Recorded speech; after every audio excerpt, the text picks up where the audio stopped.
Ladies and gentlemen, welcome to another edition of the Kayfabe podcast. I heard a sound and got nervous. Things are good. Things are good. Okay. That was the PTSD right there. That was that PTSD kid. I heard something. I was like, oh no. No. Nope, we're good. Okay. People's nightmare over there giving us nightmares at the top of the hour. But welcome to another edition. Oh, you ain't see? That's karma for you. I don't know what for, but it's just thought I'd throw that out there. But welcome.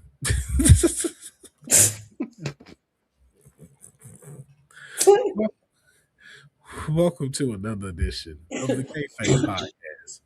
You are now in tune with the greatest trio on the internet, the sickest oos over there, wrestling with the people's nightmare.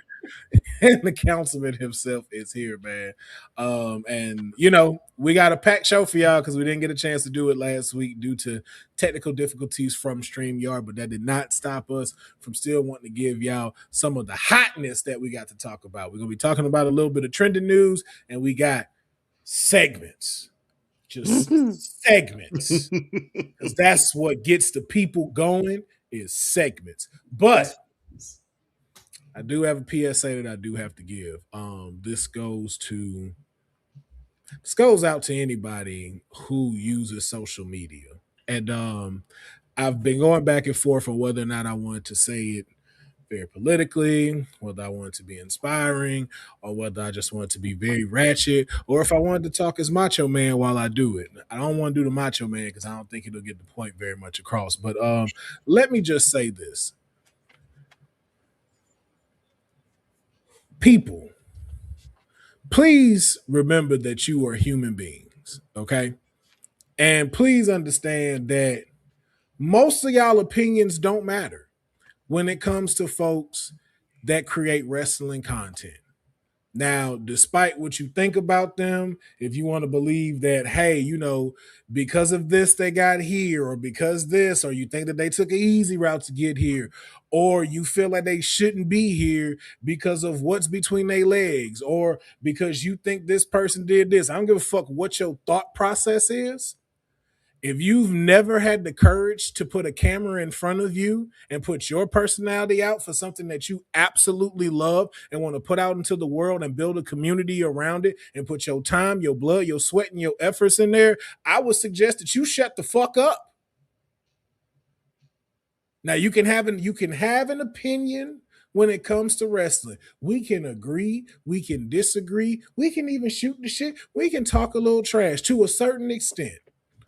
But when you start to threaten folks who make content, when you start to belittle folks who make content and try to bash them and tell them that they're not good enough or they don't deserve to be here, that's when other folks in the community got a problem.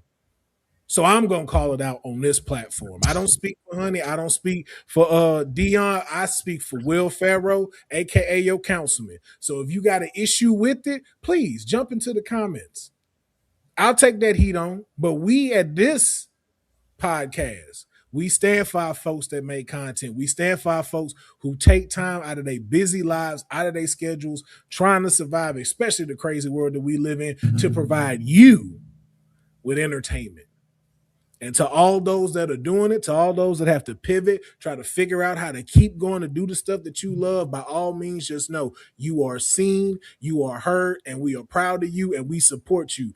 If you see them, hit the like, hit the reshare, save the shit. Do what you need to do. Comment on it, because this is not an easy thing to do. And I'm getting very sick of a lot of people trying to act like this is a easy walk in the park for folks to do just because it doesn't require you to have to go to a 9-to-5 and talk to a boss. Now, with that said, your councilman is back. Well said. No notes.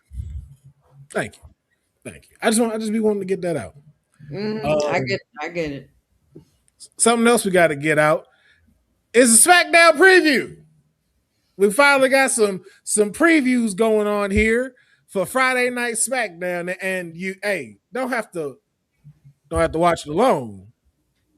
Not at all. Well, You don't have to watch it alone because the sickest Oos is going to have her blanket, her hot tea, and she is going to be watching SmackDown with all of the folks. You check it out on WWT starting at 5 p.m. Pacific Standard Time, 8 p.m. on the East Coast. And we have triple tag action, and the WWE tag team titles are on the line. The War Raiders, the current Triple I champion, tag team champions, and the MFTs will be taking on Damian Priest and R-Truth for the WWE tag team titles.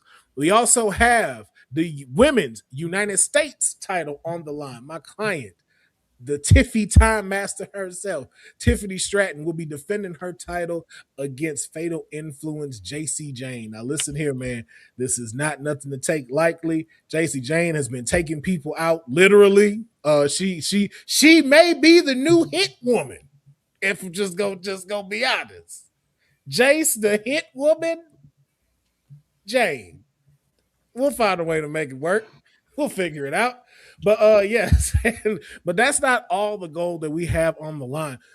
The men's United States title will be on the line. Baron Corbin will be defending his title against him, Carmelo Hayes. The title will be on the line. We know Trick Williams and Baron Corbin have not settled their differences. Also, too, Ricky Saints might be lingering around. And who the fuck knows? Maybe Danhausen might pop up. But please, this is going to be a banger of a title match. Well, and they then, of course, dropped the whole card, didn't they? Yeah, they can dry. Yeah, just about. Because we also have CM Punk and Kevin Owens in the building. We don't know if both of them will be out here in the ring, but we will figure out exactly what they will have to say to one another before their title bout on SmackDown in Toronto, Canada. So we will see exactly what's going to happen with them. And of course, we have Cody Rhodes. Coochie Rhodes. I'm hearing an echo again. Oh no. Nah, he don't. I don't. No, I do. Do you? Not anymore. Me neither. That's that PTSD. I heard myself though. I heard myself. That's that PTSD again. Because I ain't gonna lie. I thought I heard myself. I'm so paranoid now. I was like, hold on. What? Hello. I heard my voice bounce off the wall. Yeah, there's nothing. I don't hear it anymore. No. That's okay. But yeah, Coochie Rhodes anyway. That Coochie Rhodes. Right away, want to change the subject. Come on, man. We're supposed to be a stand-up, reputable show here. You know, you gotta do. We'll see how stand-up you are by the end of this show, Dion. Yeah, just chill out. We'll see how stand-up you are by the end of the episode. Now, whoa, baby, whoa, baby. Oh, it's gonna be one of those. Well, we dashing. We have Cody Rhodes and Randy Orton are both in the building tonight. We have no idea what's going to happen with these two volatile superstars in the building, but you will have to check out what happens tomorrow on SmackDown. You can watch it on USA, or if you are overseas, you can watch it on Netflix. But if you don't have either, you can always use the NordVPN to be able to check out SmackDown. And once again, you don't have to check it out alone. You can do it with the Honey Night SmackDown over at Women's Wrestling Talk. Again, that starts at 5 p.m. Pacific Standard Time and 8 p.m. on the East Coast. Now, I want to wait. I'm ready to get into it. Listen, man. Maybe. Okay, I in the chat. Obviously, I put WTF with what happened, and Will, I don't want to step on your toes here. Clearly, you're about to. But maybe we just wait to see how it plays out. I may have overreacted, but first segment, I loved it. Solo is charismatic. Solo reminded me of a little brother, like we talked about last week or a week ago, 2 weeks ago, and I was like, I do the same thing to my brother and sister, man. Like I don't take them seriously, no matter how hard they talk to me. So. It was really And the crowd loved him too, man. The crowd loved him. And everything he said was true. He said everything he said about Jay was true. Yep. Like there was no lies. You won the Rumble. You won the title. You beat Gunther. And now look at you. It makes no sense to none of us, honestly, that you're back with Roman and the family. Yep. But this segment worth the rewatch again, man. It was worth the rewatch again. Pew pew. Yeah. If this doesn't get like if this don't get like top moment of 2026, y'all, we've dropped the ball. This is definitely one of the best moments of Raw in 2026. It was just fun. It's good to hear some charisma from a wrestler. You know what I mean? Like some genuine charisma. Some real personality. Shot. Bow! The man was ducking. Yeah. Y'all all right back there? Y'all okay back there? Anybody get shot back there? Did anybody get shot? And I've said it before, though. Out of all of them, this is the one that gives you shades of The Rock. 98. Right here. Like, this is The Rock. Like, right here. I'm just like, and it's kind of the same thing of like, you started with something that didn't kind of work. Now you're finding your groove and you're moving into it. And it's just so captivating to see, and then too, it's just like he's still learning because I'm like, okay, he's still getting the rhythm down of like people chanting his name, when to call it out, when to catch the yeets and stuff. He got better this week with it because again, I know that's something he's not used to. You come off not saying nothing to just being this mean person, then start showing personality, but they're like, you got to kind of still be mean about it. And that was just Solo being Solo. Literally, Solo being Solo. All I know is that Solo Sikoa brings me pure joy. But see, you brought that up though. But now the Dolo might not be so Dolo. I'm not buying it. I kind of want to see it play out too. Like, I do too. I'm not buying it. I jumped the gun a little bit. I'm like, okay, maybe there's something. Maybe he won't fall in line. Maybe he'll just be undermining Roman the entire time. Well, here's the thing, though. I think he's just gonna see the bullshit. The way it's displayed is Jay has to present him to the tribal chief. So in all fairness, it's like, okay, you lost, so now you have to meet with him. It doesn't, because remember, if this was the case of if you lose, you back in the bloodline. Remember, that was very distinctive in Jacob's losing to Roman. You got to acknowledge me and you got to fall in line. Those were not the words to Solo. Nope. The words to Solo is Jay has to present you to the tribal chief. So that doesn't necessarily mean that he's going to join his family. No. Yeah, you're right. Yeah.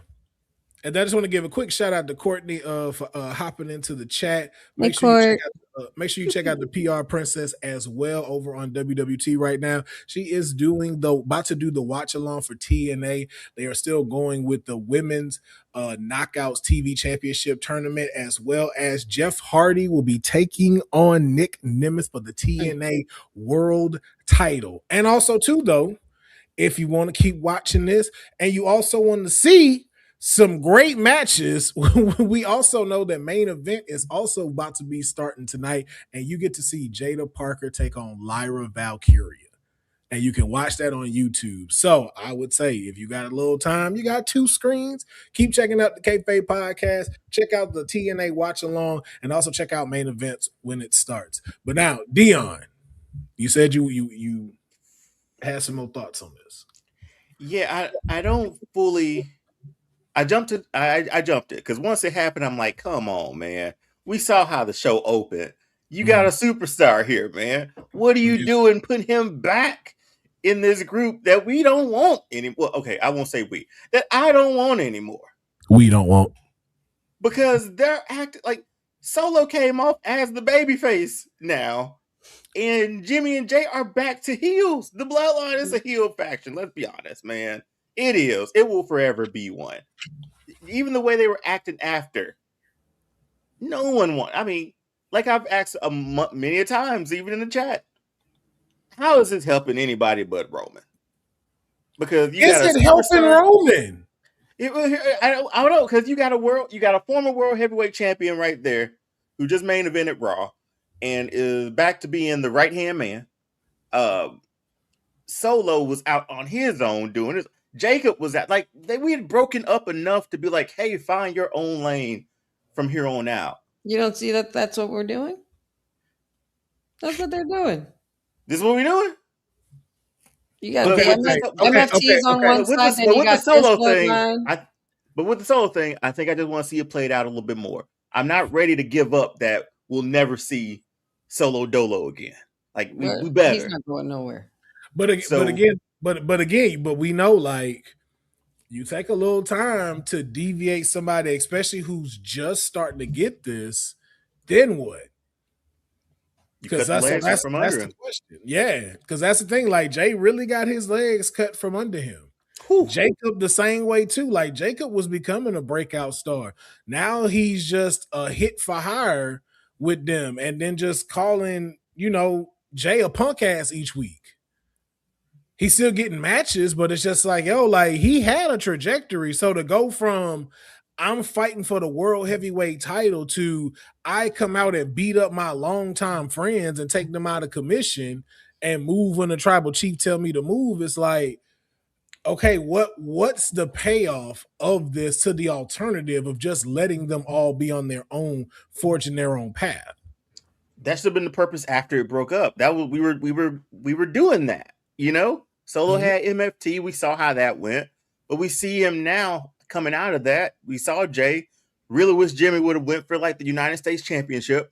Like, it was like lanes for everybody else. Same thing with Jacob. Like, now we running this back. I want the payoff. I hope the payoff is worth the Bloodline rebuild. I really do. So that's my question to you, honey. You say you asked us, you don't see that happening. So it's like, walk us through, like, what is the initial payoff of this? Like, what and when? I don't think any of this is about benefiting Roman, because Roman's not even there, and what more, how many more benefits are we going to give Roman? Roman is his own benefit. No, we're not talking about Roman. We're talking about. No, I know, but I'm gonna get to my point. And he's gone already anyway. Right now, we're dealing with rebuilding who's here and we just ushered in, which we'll talk about the other one. I feel like this could lead to, and then the MFTs, and you're bringing in Haku, you're bringing elders. Like, you have to look at the Bloodline story as a whole, just not always in parts. I feel like that what they're building on is probably going into a civil war of some kind, because everybody is kind of breaking out on their own, but they're in different sections of one entire family tree. We know how deep this shit goes. So I think that is the payoff in the long run. We had a civil war already. Was it really that? Yes. I get where she's coming from, where it's bloodline versus bloodline. But here's the thing. Like, nobody wants The Rock versus Roman anymore. Nobody wants that match anymore. That's long. That's long gone. We don't want a bloodline civil war no more. I've been saying we should have had that, and it's not happening. So now we're at a point though where I want to see Solo break out. I want to see Jacob break out. I want to see Jay get back to the world title. I want to see Jimmy with a US title. I want to see Zilla, and we're gonna get into that. I want to see a certain wrestler be NXT champion. I love the dynamic of the MFTs because it helps build those two as established single stars or a tag team if they need to be, and they have a great tutelage under them. But it doesn't need to grow outside of that. And it doesn't, and I feel like at where we are now, to hinder these folks while they have a good fire being lit, because that's all we're doing and extinguishing. Like, right now, look at where Jacob was. Jacob went from having a match back-to-back WrestleManias. Won the US title at WrestleMania last year. This year beat Drew McIntyre in an incredible match. Now you're back in someone else's shadow, taking orders and only doing segments backstage.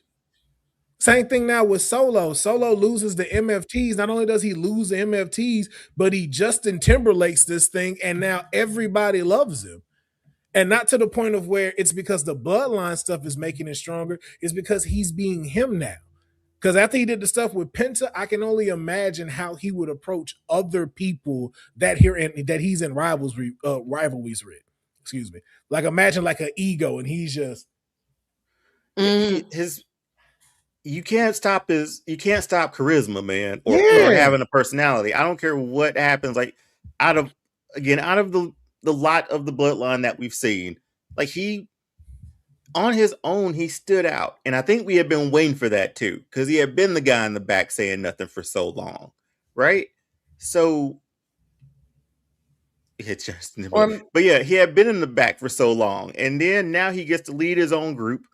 The group doesn't really work out. But through that time of being in the group, he worked on his personality too. He worked on his character building. And now he has a character and a personality to take him a little further than, well, we hear the crowd. He's getting over organically, man. Like it's working. Yep. And I want that to work for everybody, honestly, because they've all been in the bloodline for a long time. Here's the payoffs, man. Here's your own journey. Build your own journey. Build your own journey. Okay, though, maybe they'll do that after they implode and finally figure out that Roman is the best. And Roman is the fall guy at the end of it all. Roman is the reason why all this is happening. But that's the thing, though, honey. Like, you know how the attention span of the WWE is. Like, will that still be in place or effect after this is done? Like, because, like, look at Jimmy. Look how hard it was for Jimmy to get over Solo. And we were starting to get behind him. Then they put him in a tag team. It's like, dang, bro, he was just like, we were all behind him becoming U.S. champ. Yeah. So, like, when all of this is said and done, is that going to still be there? Can he capture lightning in a bottle again as a solo star? Jay being able to, like, yo, bro, we went from yeeting to not yeeting. We got people stealing his stuff. Like, all to the point, never mind, I was going to say something fucked up. But, for other reasons, it's like, yo, like, this dude went from one of the hottest tickets to now being a fall guy in the bloodline, being walked through, being treated. Like, he's basically getting the Triple H treatment when Shawn Michaels and them left. Unless they're smart enough to realize that Roman's holding them down and they all turn their backs on him, I don't know what else they're going to do. But honey, they've done that before. They figured that out already. Like, none of this is needed. They figured that out already. Why are we doing this? Like, it's not. It's like we're gonna. It's, you know what it is.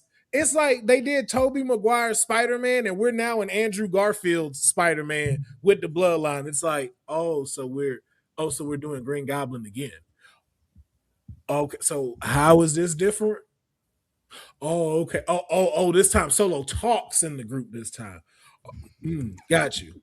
Are they gonna go to Waffle? Is Sammy gonna come back now and be so like that's what I'm saying? Like, what is like, as far as the two stories of where giving these people to be out in the wild and create their own paths versus us to turn on Roman one more time to what maybe make Jade the tribal chief, like, at what cost? Because we've seen this happen where it's like, we're going to deviate to this side quest and think this is going to be the big thing. And it's like, okay, cool. But now 4 people lose out on potential titles. 4 people lose out on chances to get themselves up to win the Royal Rumble. 4 people lose their chances to be inside the Elimination Chamber to potentially get a title match because you are under the shadow of Roman to push this story that we all aren't even interested in. And I can very much point that out. Did you notice how no one talks about Seth versus Roman? Did y'all notice in the 2 we had in SummerSlam and 2, no one talks about that match. Even WWE don't bring that match up. No one is talking about that SummerSlam match.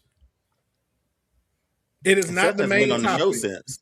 Yeah, he hasn't been on the show. Roman brought it up one time, and then that was it. You know how they've been showing highlights of all of these other matches from Brock to Liv, everything.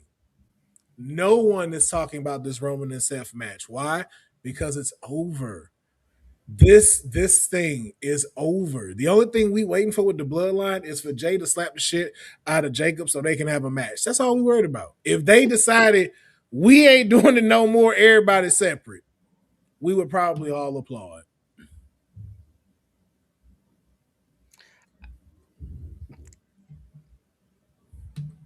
It's there's got to be, and this is what I said, there's got to be some twist at the end. There's got to be something different with this. Low key, they all do have their own personalities now within the Bloodline, so that could be. I try to find a silver lining in most things, but with this, I'm like, just leave Solo alone, man. Like he said, once I beat y'all just leave me alone. That's what I wanted them to do. Where Solo's at. Yeah. Oh man, I'm like, he got the phrase. It's like, come on, bro. Just leave him alone, man. Leave him alone, bro. Leave Solo basically. But Roman is on the War Games poster, the Survivor Series poster. Mm-hmm. So the odds of him being in War Games is pretty high. So we'll see how that shakes down with whatever they put together for that. That's down the road, but just saw that, yeah, he was on the poster for it. Yeah. So dope poster, but still. Yeah. Don't get me wrong. Like, I don't have a problem with Roman and I don't have a problem with the Bloodline. What I have a problem with is when you treat this like the CW Flash, like when you don't know when to take a break or to end it. I ain't saying it gotta end, but like, can y'all give this a break? Can we have a break from the Bloodline? Hey, now don't bring Flash. Flash caught a stray there, man. He deserved that. That showed him deserve that. Hey, listen, man. It should have ended at 5, and we all know it. We all know it should have ended at 5. Okay, 6, 7, 8. We were like, there's no reason for that to be catching strays. You, but what we doing? What we like? Hey, it's okay to end this. It's okay for y'all to end this. Like, Arrow knew when to go off. Once it was like, wait, this man got his kid, the kid from the future got a whole show. Oh, it's time to wrap this up. That was Arrow. I loved it, but everybody was like, nah, it's time to wrap this up. I was like, you know what? Even with the character telling you, like, hey, man, you know, I'm okay with dying. Like, wait a minute. Wait. So he dies and becomes Spectre? Okay, let's wrap this up. Yeah. The same thing with Flash, bro. Like, hey, man, it didn't deserve the straight it just caught, though, man. Listen, man.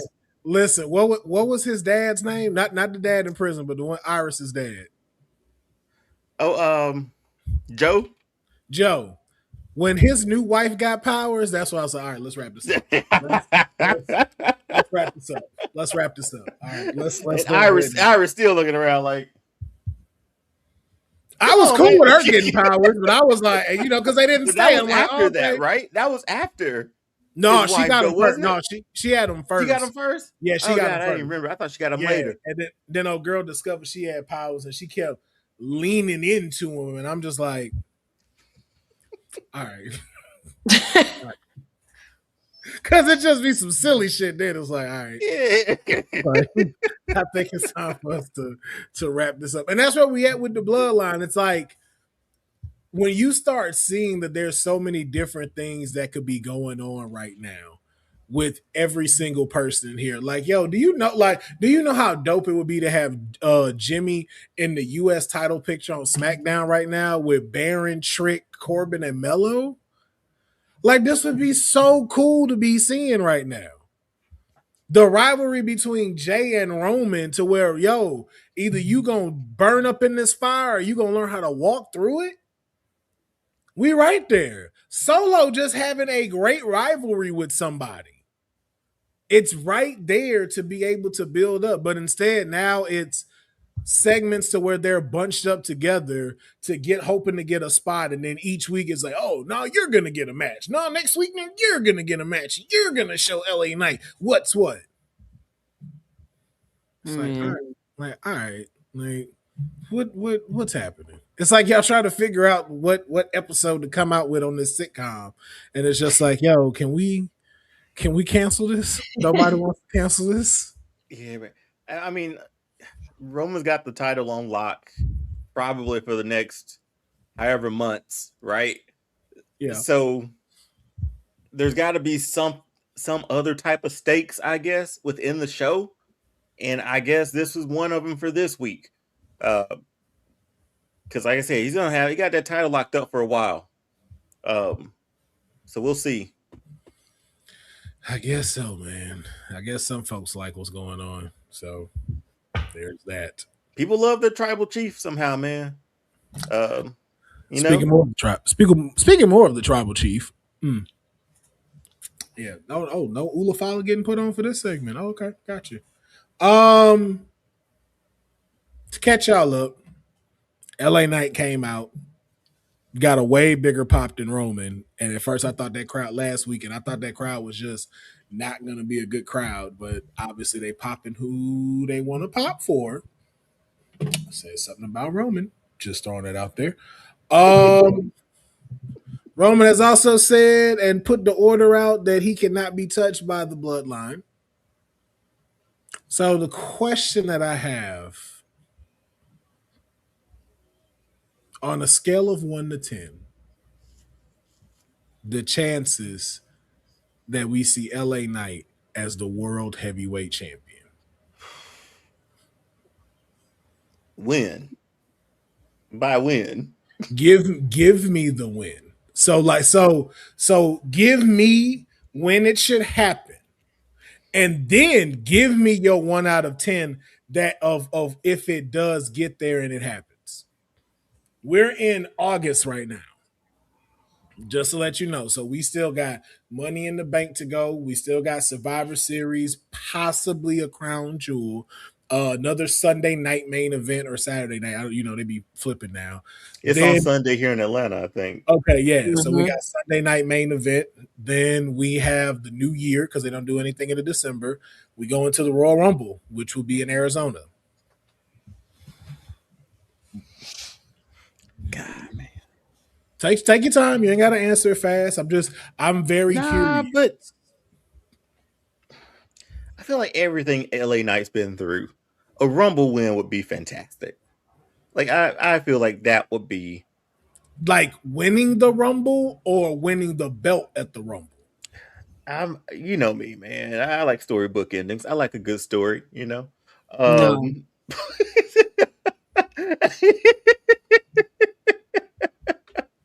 Did not know that. Had no idea. Like a good story for that man to make it to Mania. I mean, win the Rumble and make it to Mania, man. That'd be great. But I also like the fact that he could probably have this suitcase and just be like a threatening sort of like shadow to Roman for I don't know how long, however long until he cashes it in.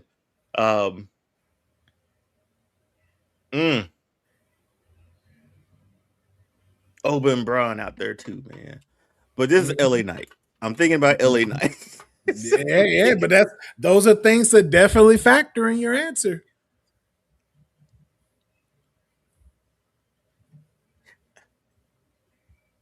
Is LA okay?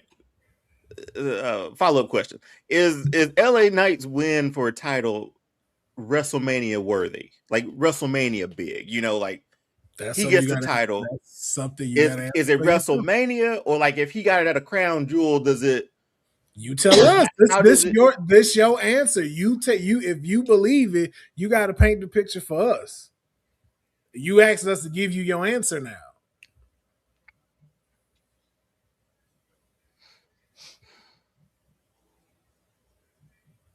Damn it! But just know, if you was asking about it, that says a lot about it. No, it's just like because I know who else is on the roster, right? Like we know, like this Braun and Oba thing is popping off. You know what? Okay, I'll say it. I'll go ahead and say it. A Money in the Bank win and a cash in at a crown jewel this year. Okay, so that's the way you see him becoming champ, not and okay. So hold on, before I say it like this, the Damn, cash that Rumble victory would be good though, man. Like it gives Drew McIntyre vibes. You know what I mean? Like that's how it would feel So for what him. do we? Okay, then what are you trying? You know what, honey? Do Royal you have? Rumble. Okay, because I'm like, do you want us to come back to you? Because Royal I Rumble. see. Royal Rumble. Okay, does he win the Royal Rumble? Yes. Okay, so he's going to WrestleMania to face Roman. Yes. And is he beating Roman? Of course. Okay, so out of scale of 1 to 10, this is what? 10 out of 10 chances that it's going to happen if it goes like this? Sure. Yo, that's crazy.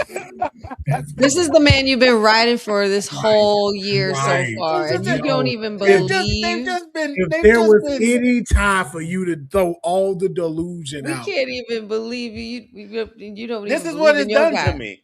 even, This is what it's done even to me. Honey, even Honey knows like we're saying some truthful things about her tribal chief, and she's still rocking with it. Like I know it's true, but hey, Yep.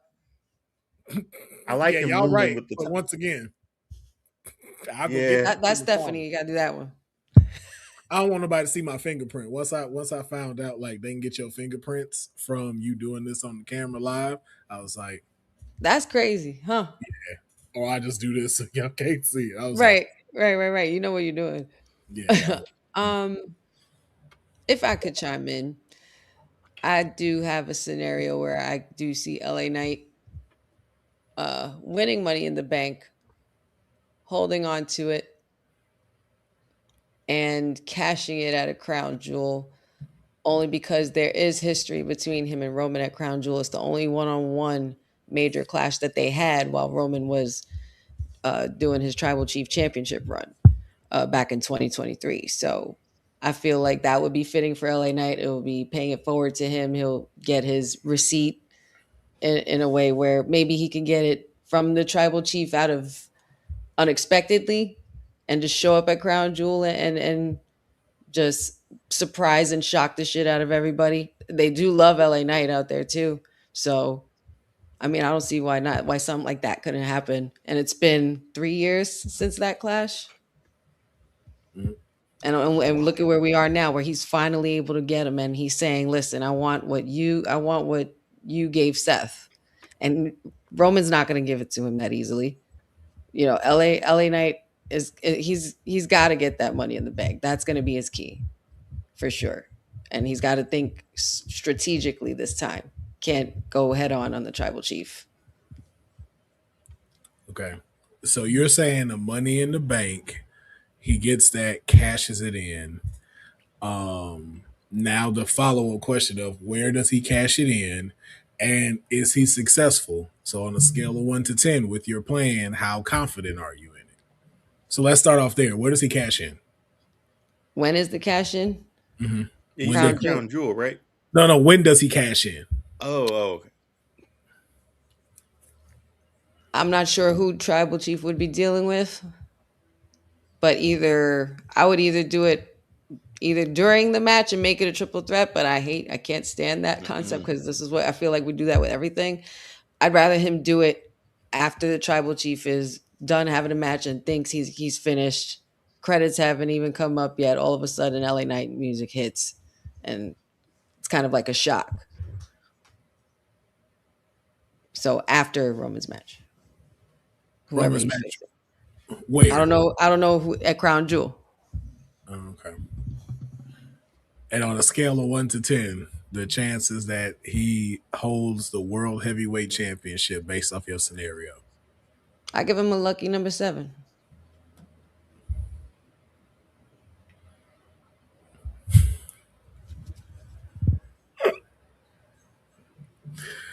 All right. Damn. That's crazy. I don't want a 10. I'm just saying, it's crazy that man stock the drop. Hey, none of y'all even gave the concept of he just has a match and beats him. I was like, why not? It never works that way. Hey, hey, When has it? When has it like fully like sort of worked I think that way? I think that's the point of why you pull the trigger and let it happen. Seeing that, and that's another reason why I think this whole bloodline stuff is such a bad mix because that's what it's them imploding is what it's going to take for him to win the championship. Mm-hmm.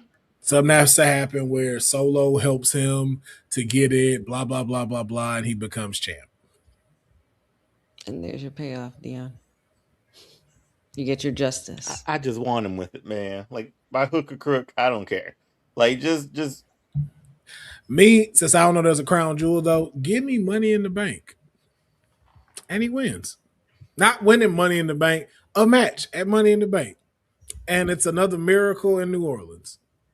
Oh, it is in New Orleans, isn't it? Yeah. Yep. That's how you give them a good show. That's how you pay that forward for them for having to, miss out on WrestleMania. Hey, LA Night in New Orleans. Give them LA Night. And look, guess what New Orleans also is short for? LA. LA.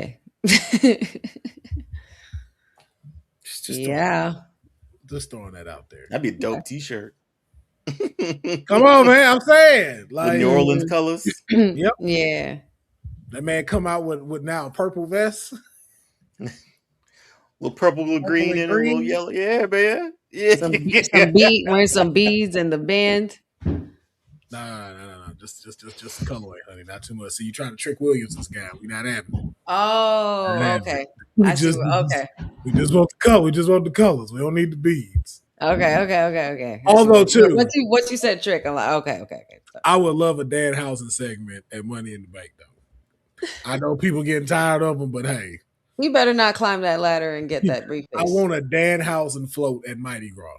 Throwing beads. I want him throwing beads at Mardi Gras WWE. If you watching this, a Danhausen float throwing beads. He's gonna have beads with teeth. Yep, little teeth on it. Oh God! And throwing out human monies with his face on it.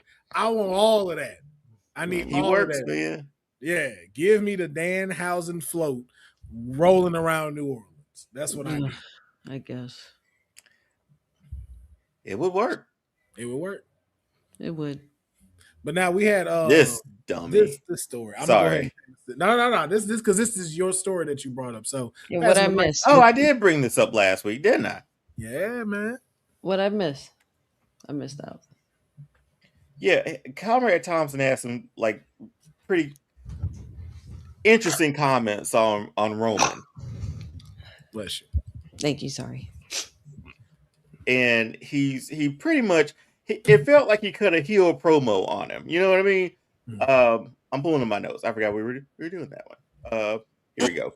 He called him the most overrated main eventer in history. He criticized his match, his pacing, claiming that WWE heavily conditioned fans to view him as a top guy. He labeled Reigns as an industry plant and famously quipped that he is essentially, hear this out, honey. I feel like this is a compliment, but he's famously quipped that he is essentially Goldberg if Goldberg worked more than 10 minutes. This was on Eric Bischoff's podcast, by the way, too.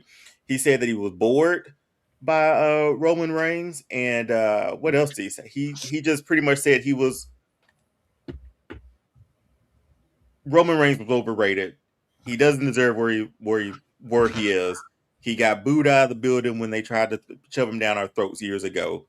He's been constantly pushed, and he doesn't see it. That's it in a nutshell. Good for him. So he's the tribal mid chief, is what he's saying? He's yes. We all can't be perfect. I'm sorry he feels that way. Here's the thing. He's not right, but he's not wrong. I wouldn't go ahead and call him an industry plant. This man's family's been in the business in the business for 50 fucking years. He definitely that. Once he went to that Trump thing with the UFC, you that. But also too though,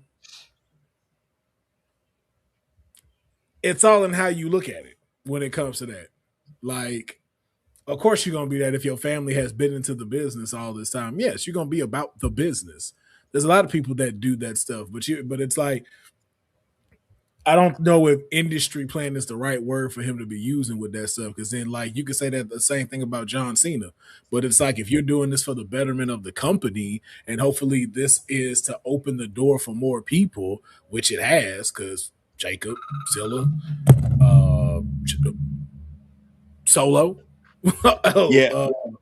Hikaleo, JC, like again, if it helps better the brand, then that's a different story. And of course, this is what you have to be when it comes to that. Now, is he the worst main eventer ever? Absolutely not. Absolutely not. Because then you're now getting into a very murky type of water in what you want to talk about. Is he the most technical wrestler? No. Is he the most charismatic wrestler? No. Is he Shawn Michaels? No. Is he Mr. Perfect? No. Is he Bret Hart? No. Despite as much shit as I talk about him in that ring, that man know how to tell a story. No. But if I were to throw this out, I'm sure this man would have a problem at it. Hulk Hogan was way worse than Roman. So let me tell you. So he also made sure to put in that, unlike any other really like top guy in WWF or WWE history, Roman was heavily dependent on a manager during the majority of his last 6 years. Stone Cold Steve Austin didn't need a man. These are his words. Stone Cold Steve Austin didn't need a manager once he broke away from Ted DiBiase. The Rock didn't need a manager. Hulk Hogan didn't need a manager. John Cena didn't need a manager. Macho Man Randy Savage didn't need a manager. I'm sorry. Randy Orton didn't need a manager. Bret Hitman Hart didn't need one. Shawn Michaels didn't need one. The list goes on and on. But yes, but a majority of them had managers. Some of them have had managers at various points in their career, but their successes weren't solely based on the work that those managers did. Neither was Roman. Savage was a legend without Miss Elizabeth. Hogan was a legend without Jimmy Hart, and the same goes for Bret Hart. So he feels that Heyman, not Roman himself, he feels like it's Heyman, not Roman himself, that deserves the credit for everything Roman has accomplished since 2020. Okay, so since 2020. So that's 2020, right? That's been 6 years. Roman has been there for what, 12 now? So Big Dog, that didn't happen. Shield, that didn't happen. He didn't pay him versus Brock Lesnar in the cash-in of the century. Was Paul Heyman by his side? When he won the Royal Rumble, was Paul Heyman by his side? When he beat The Undertaker and retired him, was Paul Heyman by his side? Nope.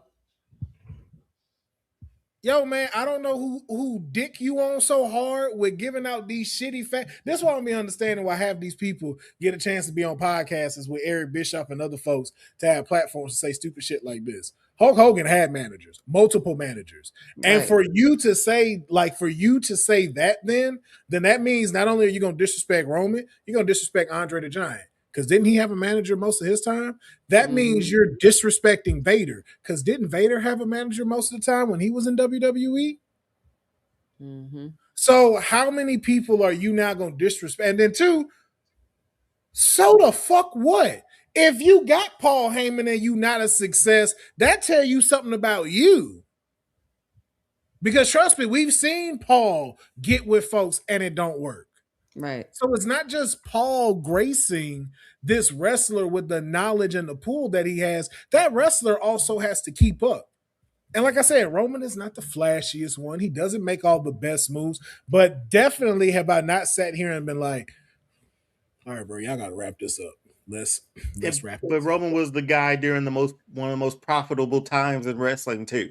That doesn't happen without top guys or him being a top guy. And here's the thing, a personal reason with Comrade Thompson, he was the reason I blame for Ric Flair's last match, because he was the promoter for that crap, man.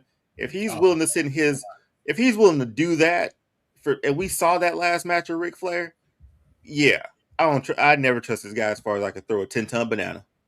So I'm just more curious too of like, who do you think are the GOAT main eventers? Like that would be my next thing I'd want to know from him. Like if you're gonna sit here and bash a man who did carry most of this during this time, what is it? And that's the thing that like really trips me out with folks like this. Like I The can worst sit, time and the best of times. yeah, and I Roman can was like there. again, I can sit here and talk crap about Bret Hart for a whole week straight live 24 hours, and I probably wouldn't get tired of talking crap about him.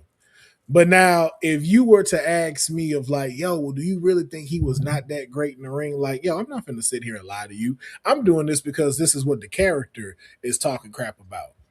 But for you to sit here and really try to take all things that every GOAT has used and try to say that, oh, he didn't do because he was successful because it, bro, like all of your stuff sound like clickbait. And now I'm kind of That's also what it upset felt that And like. rage baiting too. yeah, and I'm kind of upset that we brought this up and gave this man the airtime because obviously you now you got me saying it like some of these people you don't know wrestling. You sound like you came in 2020 and started watching wrestling, and then this is your opinion of over 50 years of this industry. To say, because he has a manager, he wasn't successful. So Andre, you saying wasn't successful then? That's what you saying. That's what you're saying. Because Paul the Brain Heenan is the reason for Andre the Giant's success. That's what he letting us know. Bobby. Whatever. Y'all know what I'm talking about. that was funny though. Yeah, because I was thinking about You Jimmy thinking Hart. Paul Heyman? Yeah. Yeah, and I was thinking about Jimmy Jimmy Hart. Hart with Hogan, but then I thought about Andre first. But Yeah. yeah. But having Bobby there, like it's just like, bro, like again, even for like Honey cannot stand Logan. But Honey can give respect to Logan's attitude he puts to learning the business. Now she can sit here and talk shit about him all day because that's what we have to do for this podcast. But for you to sit here and try to nitpick somebody again who puts all this time and effort into what he does, goes on the road and is away from his family for years at a time, is carrying a company no matter how much you want to put into this and say this, because it's not the manager that's going to Good Morning America and promoting these shows. It's not the manager. I don't see Paul Heyman dressing up like a cool man going fighting Street Fighter so he can make sure that Roman Reigns gets a match. Like, bro, if you don't like Roman, just say you don't like Roman. But It's got to be something like that. It got to be something like that. But that's just straight hate. Yeah, give us a legit reason why you don't like him. Be like, I don't like him because his teeth not real. Be like, that's fair. Seeing him before the teeth though is super weird though, man. It is. I was like, we should have done this years ago, buddy. Yeah, we should. He wasn't getting that tribal chief money yet. Yeah, and that's what it is. Ago. Yeah, man. Look, I get it. There is a tiny point. teeth. Yeah, there is a point. He did have tiny teeth. He had tiny teeth with that little gap right there, and it was like tribal chief with tiny teeth. Oh, my man got grown teeth now. He got some chompers. Patrick calls him Donkey from Shrek. I hate it. Hey, man. It's because they even. It's because they so all rude. even. I'm like, but it's not. But again, you're hating on someone for being successful. Now, I agree that they try to force Roman onto us. Yeah, at one point they did. Making waffles. We making waffles. That's a nice bowl. That is a nice bowl. Yo, headed in the morning, I'm making waffles. You gotta hold the and you got to try a little tenderness. The chicks love that romantic crap. Try a little tenderness. Yo, man. And then what's so funny now, I got they got me down the rabbit hole again of Do You Know the Muffin Man? So now it just be randomly popping up on my feed. Do you know the Muffin Man? Do it in Macho Man voice. Oh shit! Hold on. We need that in Macho. Wait, do I have to do both of them, or do I have to, just the Muffin Man thing? Okay. Okay, well, you got Can we to get this? Can we get this clown off the screen though? Oh, yeah. Can we get him out? You wanted to bring him up. Hold on, we'll go back to this. Okay, I'm gonna try this. Don't do it. You gotta be the prince though. You gotta be the prince, okay? Well, yeah, Lord Farquaad. I gotta be JD McDonough. Lord, yeah, you gotta be Lord Farquaad. Okay. I want to know something. Do you know the Muffin Man? The Muffin Man? Oh, the Muffin Man. Yes, I know the Muffin Man who lives on Drury Lane. Oh, yes. Yes, well, he's married. He's married to the Muffin Man.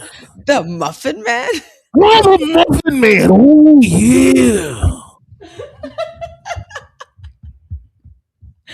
Get your hands off my gumdrop buttons. Oh, yeah. We're going to be climbing even without legs to the tippy top.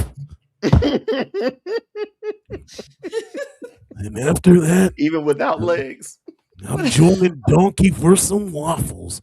Yeah.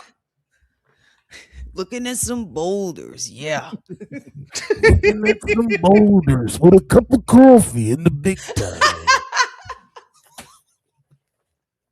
Okay, good. Thank you. Sorry.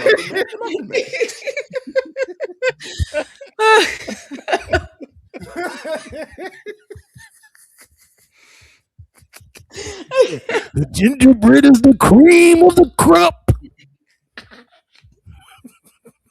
All right, I'm done. I'm so done. Okay. Thank you. Sorry. Thank you for She said, "Can I just get one?" Please. Thank you. Man, the Muffin Man.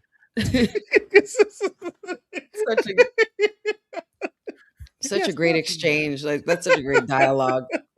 It was. Wasn't it? No, I was just thinking about it though. If he did it Not like the Jay gumdrop buttons. Hey, Oos, not my gumdrop buttons. I say, Oos, do you know the Muffin Man? Don't you dare touch my gumdrop buttons, brother. Hey, don't you touch my gumdrop buttons. This is your warning shot. Bow!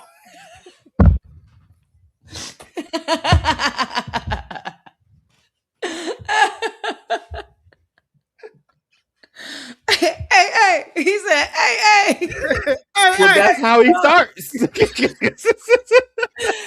But I'm saying off the rip had me dead. I can't. Oh my God. Why do you get promos like that, man? Like why? I'm trying, bro. I be trying to figure out why you so winded. Like, first of all, Jay, catch your breath, bro. Right. Like, why you that tired though? You all you did was come down the now you're not even coming down the steps. You coming down the ramp. You ain't got that like you walked to the ring and got that tired. Oh, but I look here, Solo.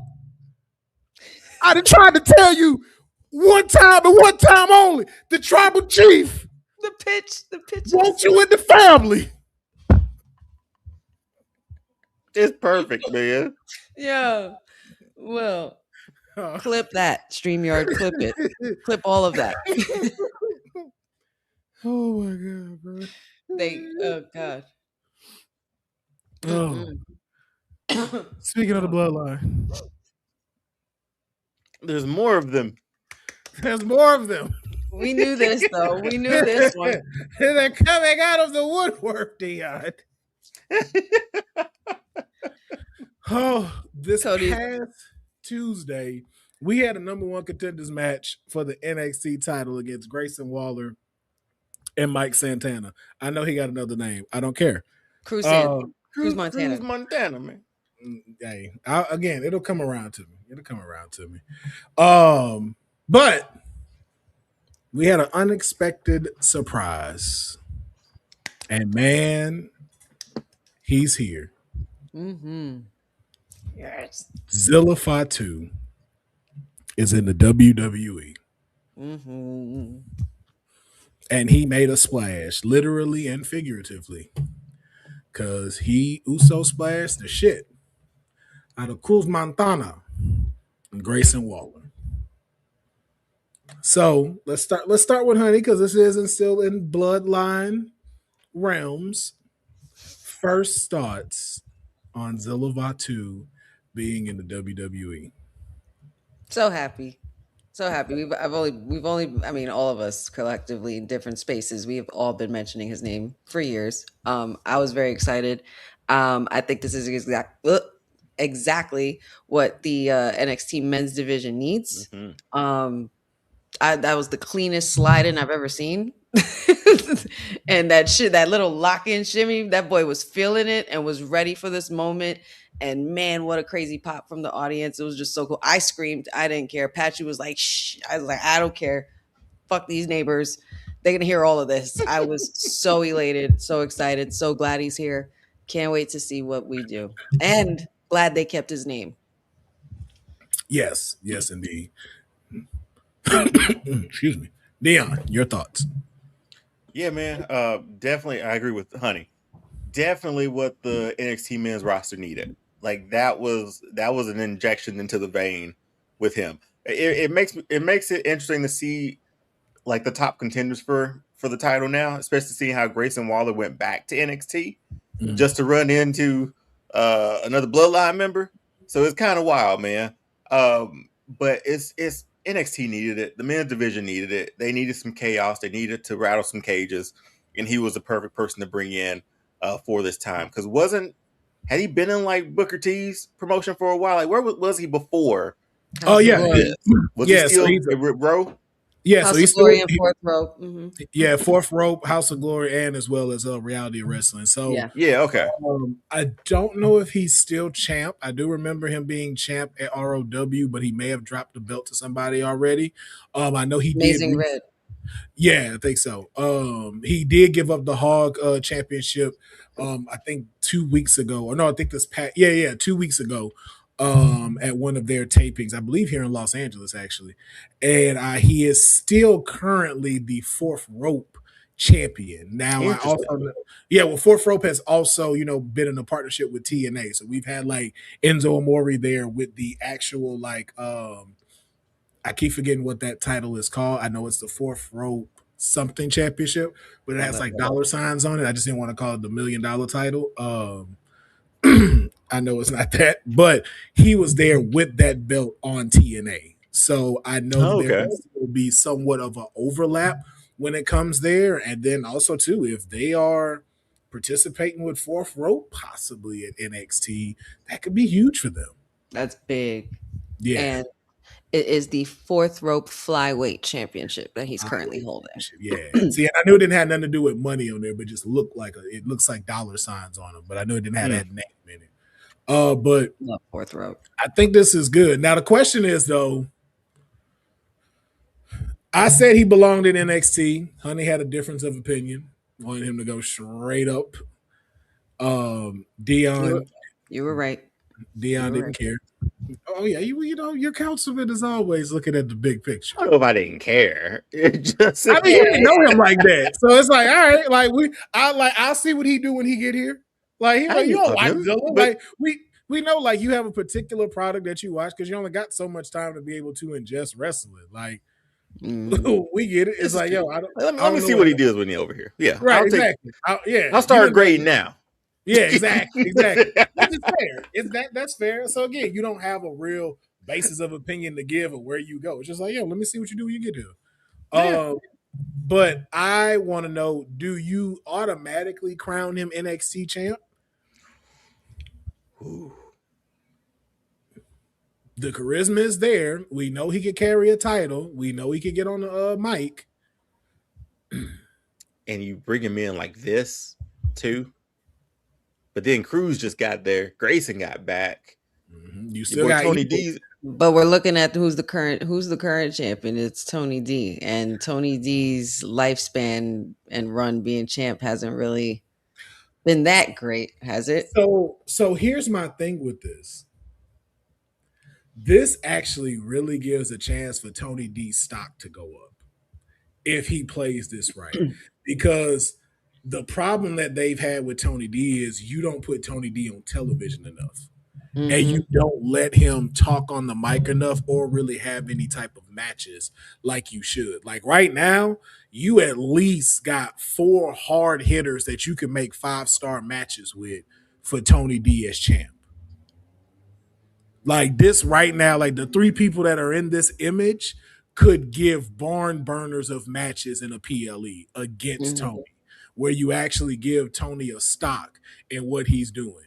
Because right now, the sad part about it is that him as champ, we love the persona, but you just entered somebody who does it way better than you. And that's what's going to be the issue. So I don't know if they allow Tony to show how hard hitting and rough he could go. But this is a good chance for him to really establish himself as a hard hitter. And especially you being one of the very few people that beat Oba. Right. Like if you tell me like, yo, I'm tapping back into that bag, hey, y'all fight it out. But just know, like, man, I'm Shao Kahn when it comes to it. Like when you get to the top, it's time for this match. I'm finna show you what's what. And he can lead like that. I think we have something with him. But it can't be at the cost at Zilla on the first one. Grayson Waller could take a hit. Evil could take another hit. Maybe some other folks come. It's going to get real interesting when it comes to the NXT title with at least these 5 people there. Well, considering the image that you mentioned and the image we see here, maybe the 2 that are laying there is who costs Zilla a win. It still would that hurt him? Yeah, you need to because again, Dion is the one that's in particular to this. You need to establish Zilla to the folks that don't know him. We know him. NXT crowd know him. Dion don't. So he just ran in your number 1 contenders match too, right? So that to me puts him like in the contenders match. Yeah, on that level. Gotcha. So yeah, I expect when he's in something for a title, like him doing this and destroying 2 other guys. Yeah, I think I want to see him run with that title. Yeah, and so for your point, honey, if it is a loss and he's cost by that, it had to be in something like a fatal 4-way where he don't take the pin. Right. Where Tony D remains, he pins one of the other 2, or if someone else goes over, they don't pin him, so he doesn't look bad. But he needs to be able to establish himself so folks like Dion can get behind him like we are. That boy, that was such a clean Samoan drop. Man, that was, like you said, that was a clean slide. And for somebody his size, I was like, man, and it's just the way he appeared. Like, it was so funny. I'm literally sitting in my couch and I see like somebody's running into the audience right now. Once I saw it was him, absolutely lost it. Yeah, shout out to the man that was holding the camera. That was a great angle pick for y'all to have for him to do that. Like that was a good camera angle right there. I love that. So the main one is here. The main one is here, and he is on the black and silver era of NXT, and you can check him out on the CW Tuesdays at 5 p.m. Pacific Standard Time. I will be catching the highlights because I'm done with NXT. Even if Zilla's here, that's not enough to bring me back. I hung up my headphones on NXT, man. Sorry. Y'all got it. Oh, man. Hey, man, sometimes things... Hey, look, just like how folks get called up. Same thing, man. Sometimes you just got to get your call up, and it's time to leave the high school. And we all know what did it for me, man. That dumbass match that didn't have to happen between Kendall and Lola. Good Lord. That's all I'm saying. I still stand by what I said. No disrespect to Kendall, man. She's amazing and wonderful, but it shouldn't have went down. It shouldn't have went down. She's doing her thing, but Lola should not have lost that. She Lola should not have lost that. Nah, I'm sorry. She shouldn't have. Like that should be something that Robert Stone considers like for the women's division to be like, all right, you don't want to follow through with this. You don't want to follow my lead on this. You're going in underground with Lola. Like, and everybody knows it's a problem. He's on Teddy Long. Undertaker this thing. Hey, man. Like I said it before. I didn't mind Lola losing if it was a regular match. It could have went the same way like how it went in the underground. But for her to lose her specialty match to somewhat like for Kendall to beat a ultimate trained fighter in a match that's designated for her, it's like, come on, man. And the problem was Kendall did absolutely nothing wrong.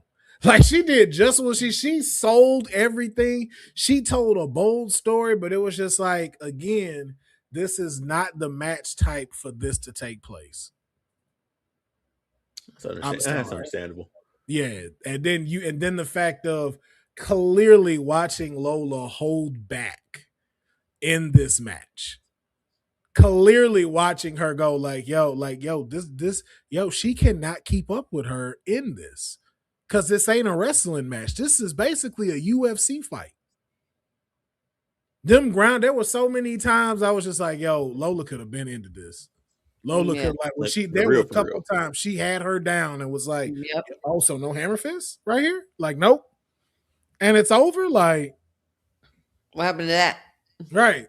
And to Hickenbottom and to all y'all, bro, stop making her weakness be her hand. I'm so sick of every time this girl get a title shot. Oh yeah. My hand. Oh, they hit my strong hand. Oh, whatever shall I do? Oh, don't put me in a submission that I also know how to get out of. Oh my goodness. I must tap. I'm like, all right, bro. All right. Find me a new way for folks to beat her and not some strange, my hand. It's played out. It's old. We tired of y'all using that. I'm just gonna call it like it is. Tired of seeing it. But anyway, let us move on. And I have no idea what we're moving on to, so this will be interesting. This is Did You Know? Oh my goodness. This is Did You Know? Ladies and gentlemen.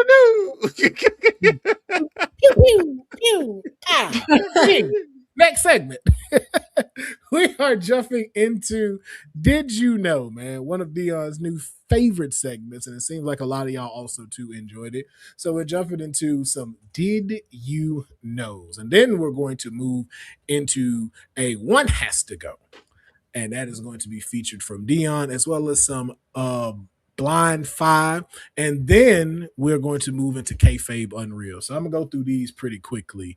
Do any of you remember the wrestler Terry the Red Rooster Taylor?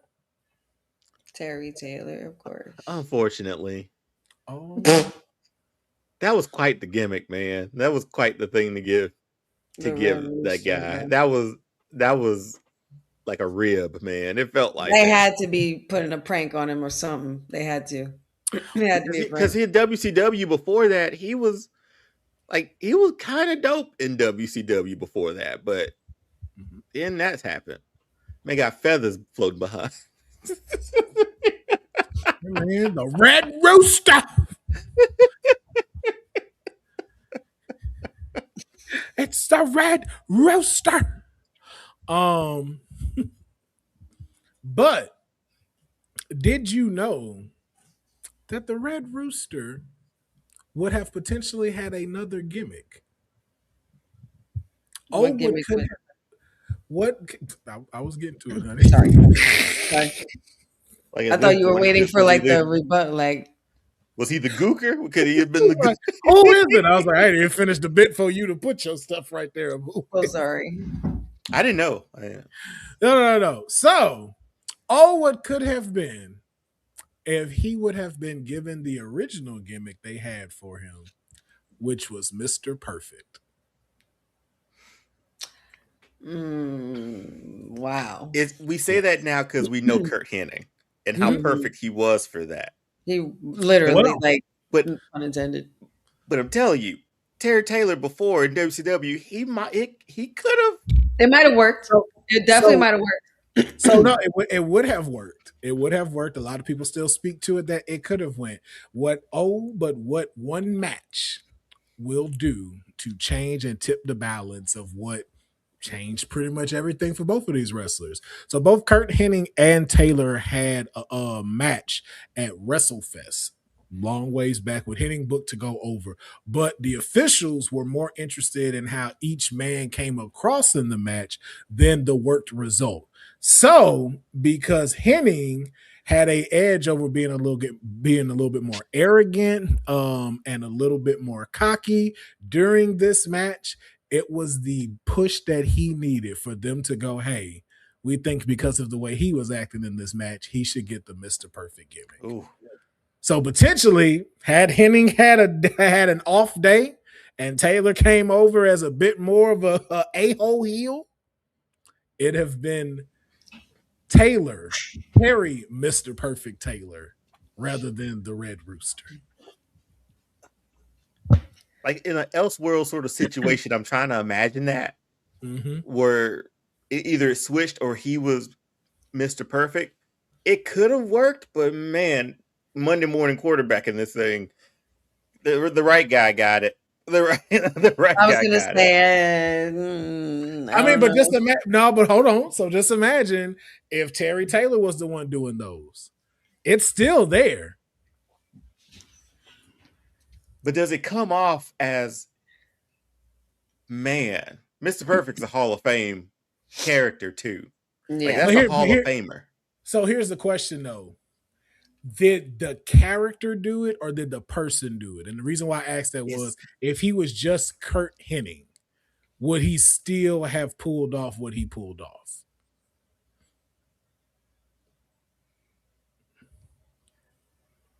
Mm-hmm. Damn, that's the charisma was there though, man. Like the charisma it would have shown through.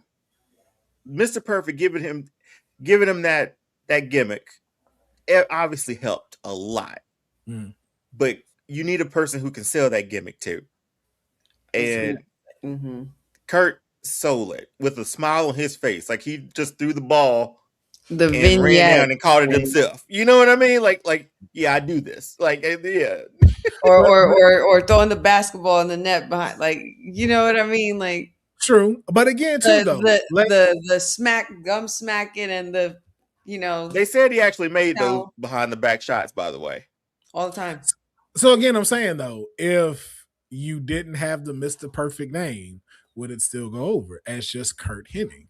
Because all of that is still kind of there. Yeah, but when you put that moniker Perfect.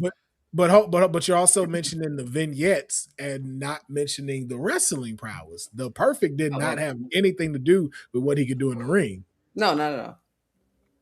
He just thought it was just more about the cockiness of saying it was trying to draw heat. The vignettes were to help him draw heat because he was a heel character.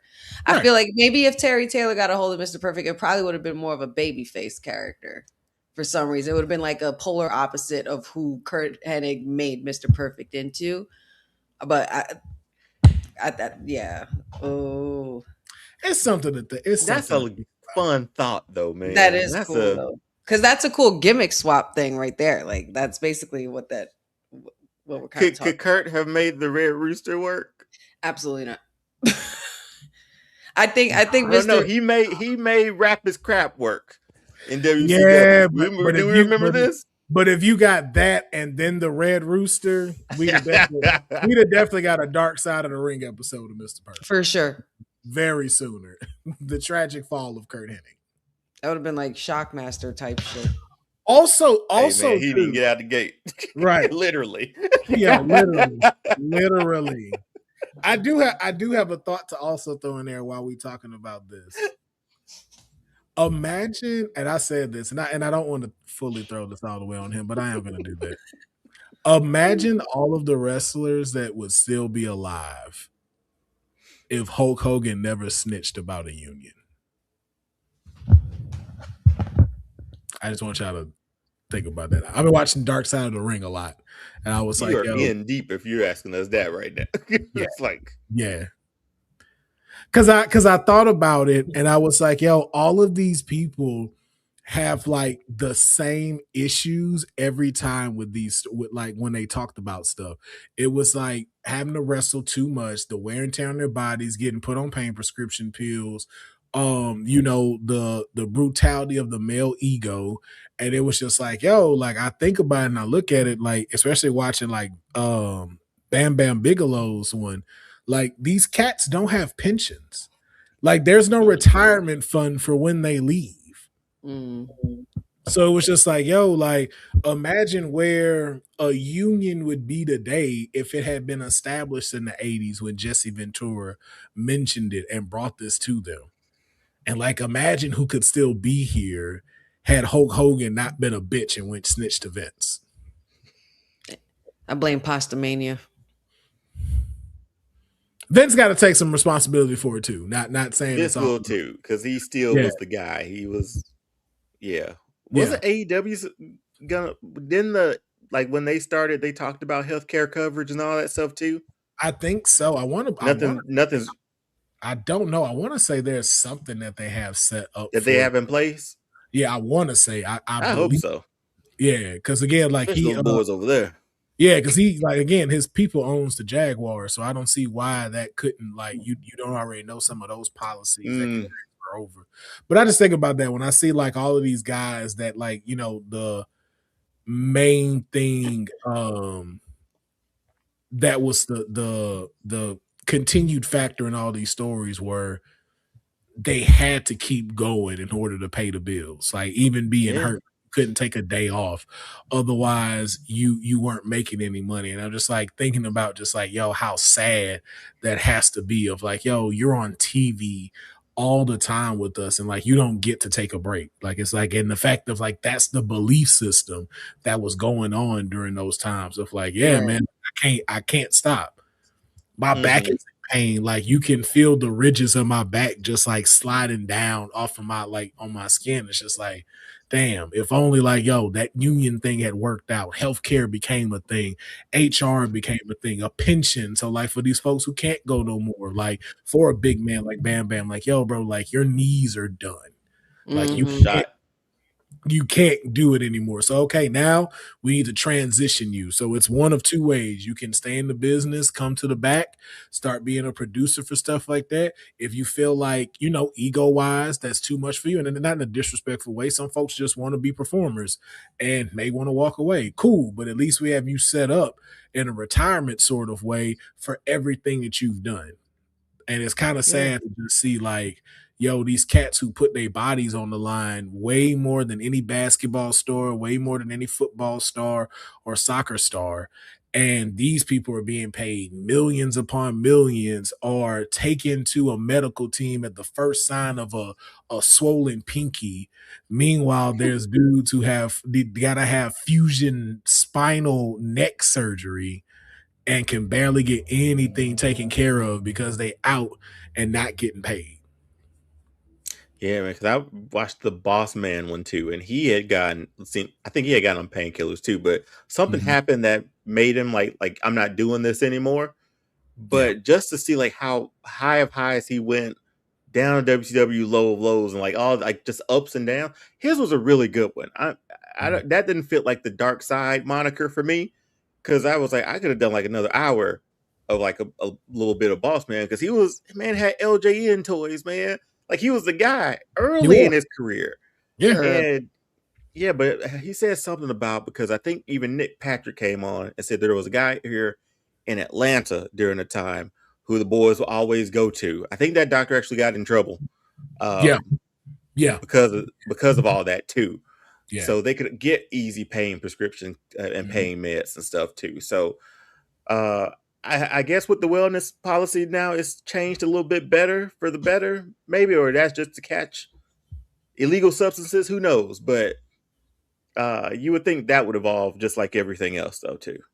You think their wrestling management or the way it works would evolve at least. Something. But let's not stay on the dark side of it. Well, I guess we are kind of on the dark side of it because we go back to this. Oh shit. We remember the infamous SummerSlam 1997 where Stone... You could see his head. Yeah. Which a lot of people also misconstrue is that he did not break his neck. Just so we are making that very clear, Stone Cold did not break his neck. Okay, he got very injured. Also, though, some would say that this might be karma For Stone Cold? for Stone Cold. That's dark. Well, is it? So many years ago, not so many years ago from this. A lot of people are unaware that there was a botched mirror and eerie similar screwed up sequence in a match in Japan 5 years earlier. It was the wrestler Masahiro Chona. Please don't cancel us if I said that wrong. He had his neck seriously injured after a botched pile driver reversal. Trying to adapt to that fallout from that injury, he was forced to change from his more technical wrestling form to a brawling style that he became best known for. Something very similar as you started to see from Stone Cold after that injury. Did you know that Stone Cold was the person that gave him that injury 5 years before this one happened? Oh shit. Wait, really? Exact same sequence, everything. Wow.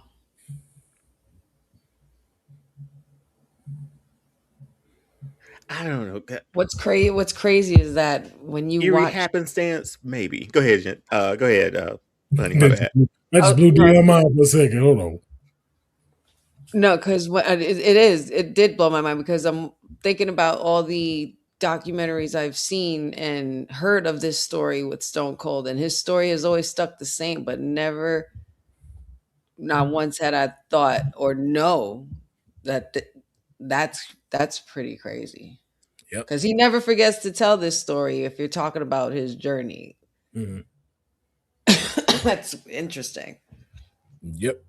Holy shit. So I don't believe the injuries were the exact same as, of Right. course, like people are different ways, but it is just very, very intriguing to know that in the same thing that he did to someone and their entire style had to change, the exact thing happens to him 5 years later. He was literally known as a technician. He was the ringmaster. Like he Mhm. was, he wasn't a brawler. And after this, he turned into a brawler. We got Holy crap, man. I found the clip. I It's can't the look. exact same. I Like they can't even look. struggle. Oh my god, they even struggled to get into the Tombstone. Oh, it was exactly the same, man. No, it wasn't exactly the same. That was worse. Mm-hmm. That one was worse. I can't look at that stuff. I hate even looking at these things. Because he Ooh. drove him in. Like if you watch the video, like he drives him down. Like it ain't no hold and then you come down. Like you can tell like his body is moving. Like he went boom. Yeah. Like he brought him down Like with it him. was even funky them getting into the move, Mhm. you know? Yeah. Like, but It's here's supposed the to thing, be a like reversal. yeah, it was, but like the guy who picked him up, like he picked him Masahiro, he picked him up low. Oof. That was What year was that match? same reaction, man. My goodness. It was 5 years before Stone Cold's incident, and that was in '97. So I want to say '92 is when that happened. Yeah, because he still got hair here. So Yeah. it was a while. And What good honey, grief. I had no clue this Oh, existed. sorry. yeah, no, I'm just saying it's Masahiro for you to look up. But yeah, that is Like even like it's just a tricky move, man. And who's sitting down on these things, man? Like, wasn't nobody really sitting down on tombstones like this back then? Like, oh, and that was the first time I ever saw it. Like a sit down tombstone. Well, no, the thing was you used to see it, but the way we would see it is like when they landed, their face wasn't like your Yeah, face it wasn't ain't. facing the crotch; it was the other way. So when you fell, your neck is supposed to and head is supposed to hit between their thighs. It's not supposed to be open. You're supposed to land on them technically and then fall down. Like your head is Here's- never supposed to hit the mat.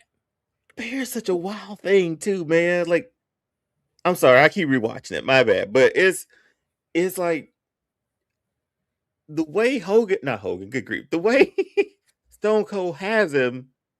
It looks secure. Yeah.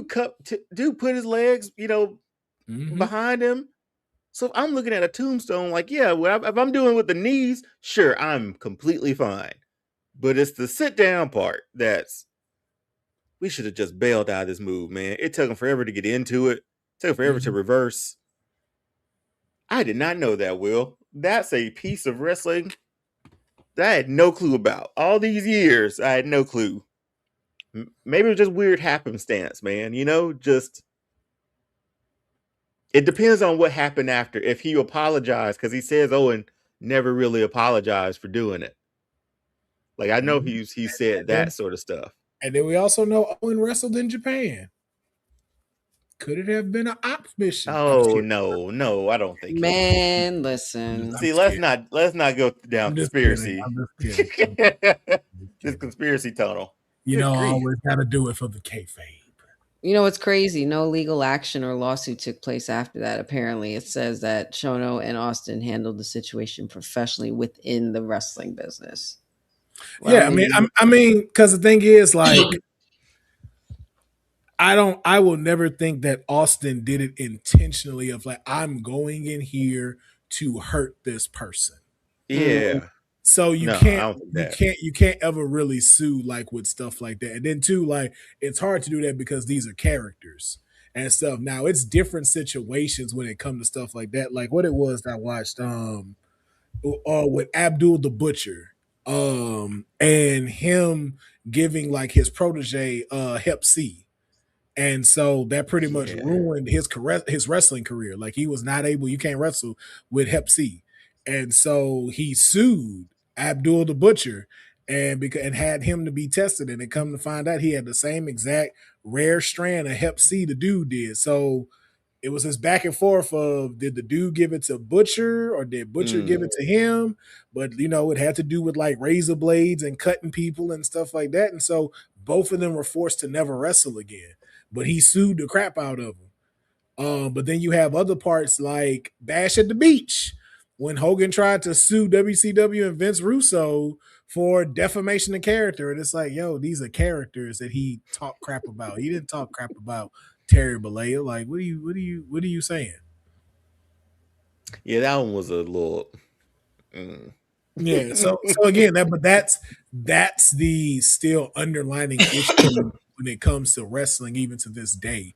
There's so much stuff that happens and there's so much of a code that people follow where it's understandable, but then too, like, what happens after these people go through these things? Like, how do you take care of them? If they're having to put their body on the line for you, how are you moving about this? How are you taking care of these things? Are you making sure that these folks are good? And so again, I think like especially like in Japan, like it's a hard hitting type of place. Like a lot of their stuff is not held back. So to them, it's them trying to be put in a spot. And if it went wrong, I know a lot of like Japanese wrestlers learn, know to take accountability on where they messed up. I'm sure Austin was the same way of like, no, I should have did it like this. No, it's no problem. I should have been set up like this. Like, I'm sure that's why they worked it out. But it's just very intriguing that this happened in the same similarity and sequence 5 years prior before it happened to him. I'm following the rabbit hole. Owen Hart's journey in Japan spanned from 87 to 92. And he knew Chono very well. I would hate to think this was a receipt for that, man. I would hate that too. I really would. I don't want to. I highly doubt it.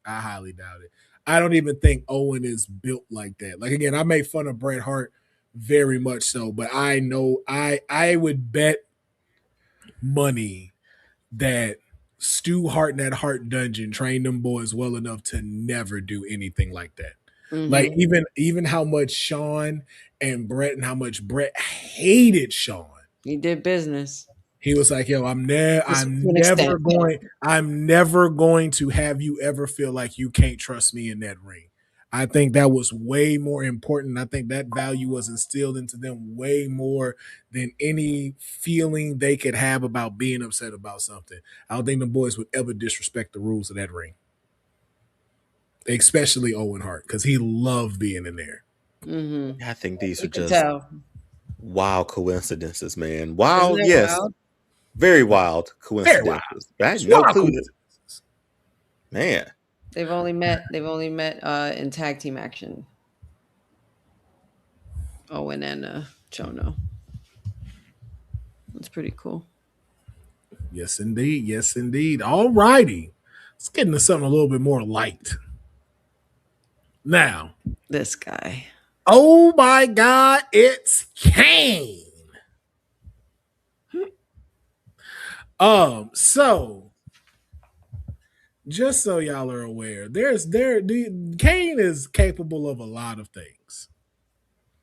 Do you know one thing Kane is not capable of ever being able to do here in life? In life, Yeah, in life. so much. This It's is life. Well, let's put it like this: if wrestling came to the Olympics and you had teams from around the world to participate in a spectacle of wrestling matches, Kane would not be able to join the U.S. team. He's not American? Kane is not. Kane may have an American citizenship, but due to his family being a United States Air Force family, Kane was actually born in Spain. What? Yep. All right, Glenn. They were And stationed they still named him Glenn. Like Still that's like named you. him Last name in Jacob. April 26, 1967, in a little town outside of Madrid is where Glenn Jacobs was born. Oh my Of God. all the pictures you had of Kane, why'd you pick this one? Because it could have been any picture. It could have been any other picture. I don't know. I thought I had to do something with the picture at first. Yeah, when me the too. mask was revealed. This was him turning on what RVD, right? RVD. When he unmasked for the This first was when time. he was doing that movie See No Evil. He was that It was on his, right after this. Yeah, Right it after. was right he after. was about to be on his May 19th shit. I didn't mind maskless Kane for a I while, loved it. I man. loved it. He needed it. The Loved it. laugh, the smile, like it worked sometimes, man. But Man, you know why they did that. They had to do that because we all know that ain't the real Kane. So whatever. stop it. That is the real Kane. You It's cut it not, out. bro. That's the You second said this Kane, dog. before. This is I was the show the ass, first? and I'm still riding with this, bro. The original Kane that came in '97 and broke in Hell in the Cell, that is not Glenn Jacobs, man. I'm telling you, that dude, somebody died. He died doing something, and then they replaced him with Glenn Jacobs. You can tell from '97 to '99, them body types are different. No, they're not. Yes, they are, bro. I'm telling you. Like the body stayed the same. The The walk walk has stayed been the the same. same. The gloves, telling like you, bro. you I'm can't telling teach y'all. that, bro. Like even if you telling just y'all. know, like this is Kane now, go back and watch him rip that cage off. You're That like, ain't him. obviously that's him. Not him. That's not him. I'm telling y'all, go watch that shit. I promise y'all, that is not Glenn Jacobs. I think Glenn Glenn Jacobs is not the original Kane. Letting y'all know that now. Even when they had him in the Cape early on, man, for a few house shows or whatever, it's like Ugh. that's him. I'm telling I you. ain't gonna lie, I dug the Cape. I dug the Cape. I didn't mind the Cape. I'm not gonna lie. I know it was a little much, but I was like, I was like, I ain't mad at it. I'm on I my, get I'm why on we my, left I'm it. sorry. I'm Edna mode. No capes. Only El Grande could come out with a cape. hey, man, This has to be like a conspiracy theory too, of like who's like there was a different Kane before. I'm telling you, I don't know if the dude died that very hard to or if they were just like, hey, we don't think this technically worked for you, so we're gonna give it to Glenn. But I like from 97 to 98, maybe 99. That was not Glenn Jacobs as Kane. Why would he lie about his journey? Did you just ask me why a wrestler would lie? Oh my goodness. Word. But Word. No, there's no I'm saying, why would Glenn Jacobs Word. live? Because he's openly talked about that night and his debut. Like, I mean, that's very easy for you to do and say, like, hey, this is what happened. This is the debut. Of course, you're gonna talk about that when you got the footage for it. I I'm just guess. saying, same thing when we found out Doink wasn't the same Doink. Well, I knew okay. that. That was That was Dude, evident. that's the same guy, man. Like I'm Man. looking at that's You could tell with the way the mask fit too. Like, Hey man, that's what gave it away. Cause the mask fit differently on Glenn than it did the original. it's I'm gonna have to It look does at this. not. I don't know. I'm telling y'all, bro. The mask type changed, the wig changed, the outfit changed. Cause Kane used to be fully covered, and you couldn't see it. yes. Yeah. Yes. When This Glenn is the came, same. you could see his skin. No. Like they did it in layers, right? Like they telling you, They had sort of stripped them in layers. Like regular one red and black arm. long sleeves and gloves. when it Then was they just flipped the black and the red. when they That was so flipped it to where they I started forget. showing Right. that, that's when it was Glenn. They When it was they just cut when he then they was cut off fully one covered, arm. yeah, when he That's was a fully long covered, time. Oh, I'm Will. telling you, bro. I'm telling you. I enjoyed Strap Kane when he was, Brothers of Destruction coming out with Roland and shit. Like That was that was my Glenn. Kane. That's Glenn. All of that is Glenn. When he had Paul Bearer when he first came out, it's your brother, Will, Undertaker. that's Like the that is not same Glenn. guy, man. Like I walk don't for know if walk. I don't know if I could get behind that. Will I don't I know. can't Man, either. I don't know about that I one don't need either. y'all to get behind it. All I know is this. I remember there was a picture in the dirt sheets. And I'll never forget because they was like, yo, they got a picture of Kane without his mask on. And I was like, oh, word. I was like, yo, let me see it. Yo, completely different person. Eyes Just are the dirt different. sheet. This man got a It's the full. dirt sheets, Will. Hey, man. Hey, listen. All I'm saying is I saw when it changed because how you go from a Oh, chiseled jaw mask like then you got a double chin right here in 1 year. That's two different fucking people. That's two different people. I'm telling y'all, because this dude can barely grow facial hair. This dude had the first Kane had facial how do hair you all know? right here. How do Because you know? you saw it when he lifted up. But no, how do you know he can't? Because he can't. We've seen him without the like he can't grow facial hair. He said that. This is all he can do right here. He can't grow a chin strap. He's mentioned that before. You've never seen Kane with stubble. Ever.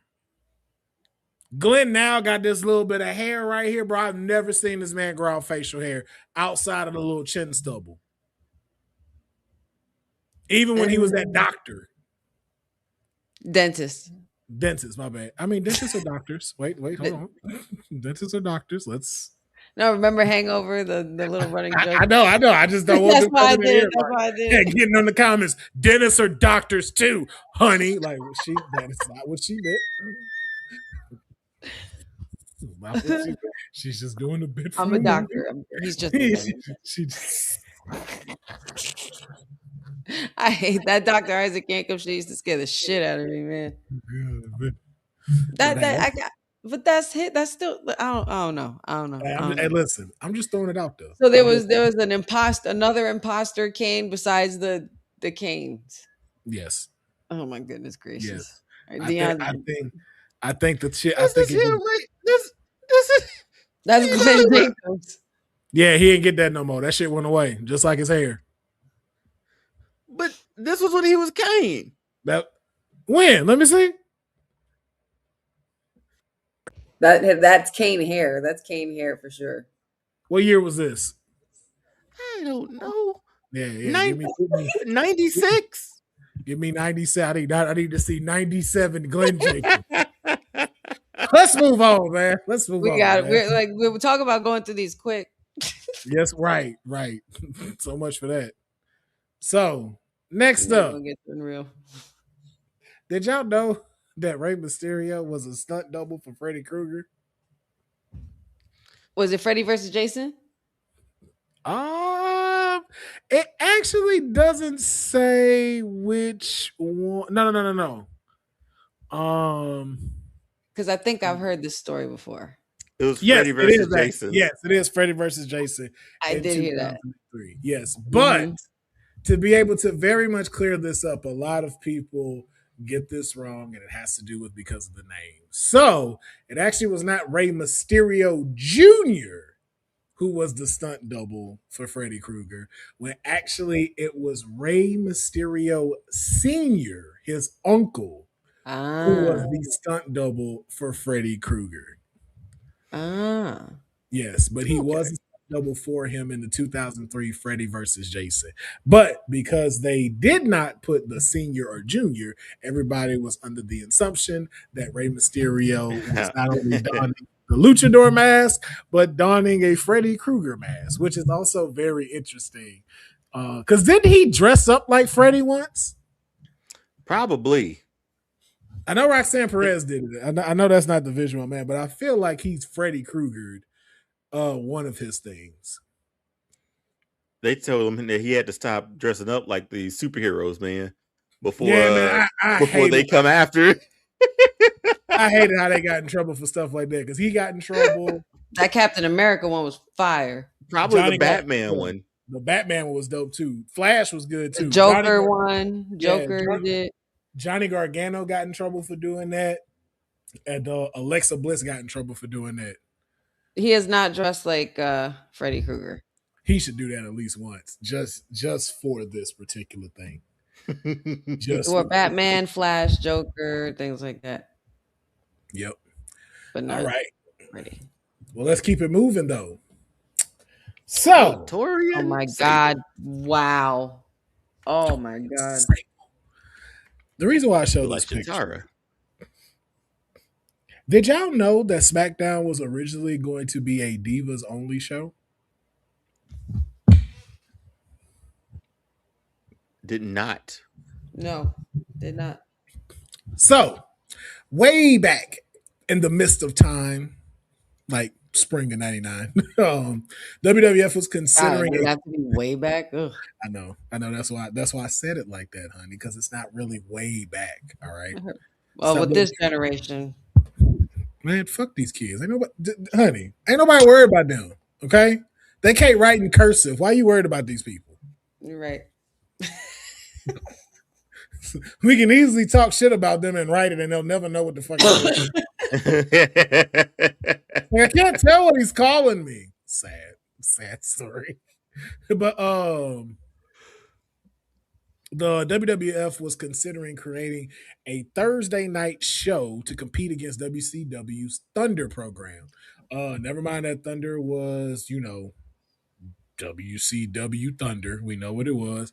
Vince McMahon wanted something to compete. So in the meantime, the ridiculous popularity of Sable in the WWF had been a primary cause for the reinstatement of the women's division in the company. So in April of '99, that division comprised of herself, Jacqueline, Ivory, Tori, Marlena, Luna, and Deborah. China was also featured in WWF programming, but rarely was ever against women at that time. Sable had literally just coined the phrase diva to describe herself, which was soon after opted into a catch-all phrase for the WWE's female performers. And initially, the B show that would become WWF SmackDown was set to feature purely female performers, and it would be the Diva Show. Some ideas for the name of the show also included WWF Female Fury, WWF Leathers and Lace, WWF Ring Skirts, and WWF Glam Slam. Thankfully, though, saner heads prevailed, although it does make you wonder, though, how long a women's only WWF show would have lasted and whether the increased prominence of women would have been a more positive thing for the industry, or would it have descended into random cheesecake instead? Just keep that in perspective. If we had a 2-hour show of all women, and with the roster that you just said, right? in 1999. And then remember, this is 1999, so more of them are coming in. Yeah, but They wouldn't have done it right. They wouldn't have done it right. Like the names alone irked me. yeah, I'm with Honey. The names tell you what was up. Ring skirts. Like, Sage Glam Slam, not Clam Slam. oh, Damn. see, for those, yeah. I'm shut up. Yo, Sage, come on, I'm bro. shut up. I don't know if you meant to do that just so I'd say it or you thought that's what I said, but well played, sir. Because Glam Slam is wild. No. No. Yo, Clamomania. No, Will, no.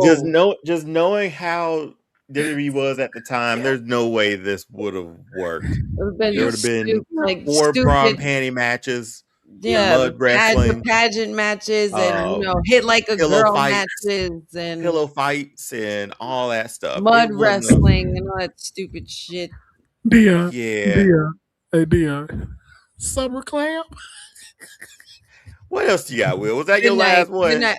Thank y'all for joining us on the Kayfabe podcast. Yeah, man, we gonna wrap this up. Hold on, I got one more. I don't even care if I do my one half to go. I got one more. I'm done. Let's go home. I got one more. I'm done. Hell in the Shell.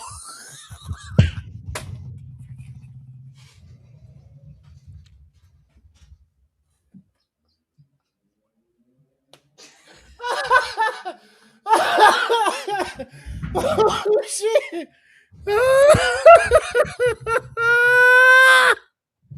It'd have been Hell in the Cell mixed with Bash at the Beach. Oh my god! Oh god! I can't. I promise you, I can see Vince Russo pitching that. I promise you. Oh my god! Oh, Vince I Russo, promise you, Vince Russo. Vince Russo for sure. Oh my god, yo!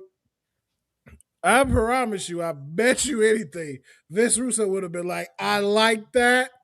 And we're gonna talk to Vince and see what happens. This is wrestling. Oh God, I hate. Vince. But y'all are thinking that it would have tanked.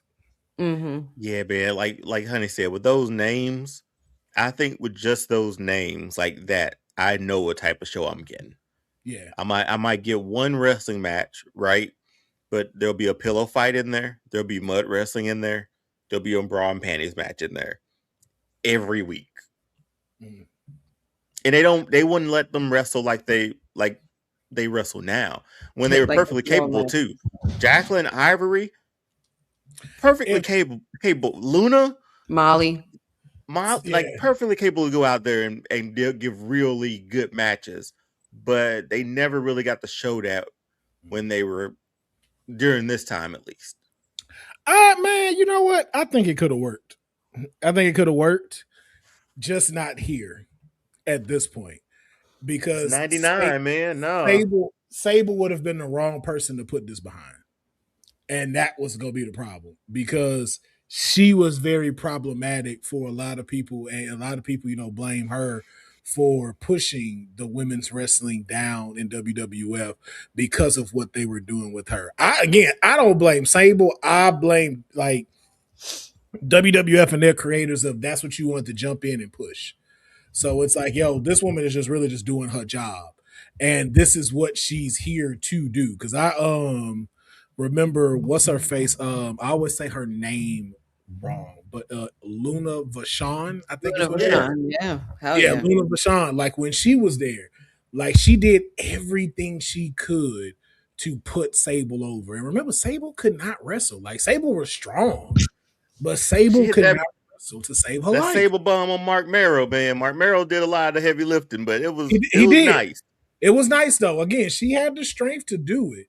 But she definitely crippled the women's division. Again, not to any real detriment to herself, but because of what creative decided that was what was the norm going to be. Because I remember when Luna Vachon and them had that segment on Raw where she did not want to take that robe off. And she was like, no. Like, y'all remember that when they had them taking everything off and showing they bikinis and stuff, and she was out there and we was like, Don't nobody want to see this. Take this off. No, don't take not take that robe off. Just cut off the camera. We don't want to see Luna naked. And she was like, no. And she had a real problem, but that was like real. She had a real problem with that.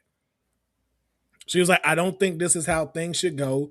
We are way more capable than what we are. But that was what the push was because that's what was helping push product during this time and going up against WCW. And let's not forget the demographic you're serving to at that time as well. But I think if you'd have had it to the point where we were at when China started wrestling in the ring, just her, not just being like a part of DX, when you started having her like going in as the ninth wonder of the world, Latino heat stuff and everything, her winning the IC title, that's when you could have pitched this around that time. And this would have worked because if China was the forefront, then you have a difference of it now being more lead into the wrestling side than it being just the prettier side. Because then now this is where, let's say they had that when the Bellas come in. Now it's still, now you have this even thing of like women's wrestlers and still the diva side of it. And then you had that potential civil war. Like imagine if you still had a Jacqueline, Jackie, Tori Wilson, Ivory, Molly Holly, China going up against Nikki Bella, and a couple of the rest of those stars during that time. Mm-hmm. But see, that's saying like we get a lot of them out of like the diva search though, right? So that I don't know if that happens if this becomes a show sort of deal. I think it still does because NXT showed you that happens. Tough Enough shows you that it happens. I think that's something that was just Tough gradually Enough shows yeah. Maurice was in that first Divas call. Yeah, the first ever, and that's how her and the Miz met. Yeah, weren't the Bellas too? Didn't the Bellas come through that too? Mm-hmm. Mm-hmm. So that's what I'm saying. Like it's Layla, there. Michelle McCool. All of it's there. It was just, again, I think it was when that was pitched, it was at the wrong time because who was at the forefront of the women's division, which was Sable. Yeah, it was too early. And because of what they made Sable be like, that's why I could see it tanking. And you got names like WWF ring skirts. Like, I feel like Michael Hayes came up with that. I feel like that was definitely Michael Hayes' suggestion. Let's call it ring skirts. I blame everything on Russo during this time, man.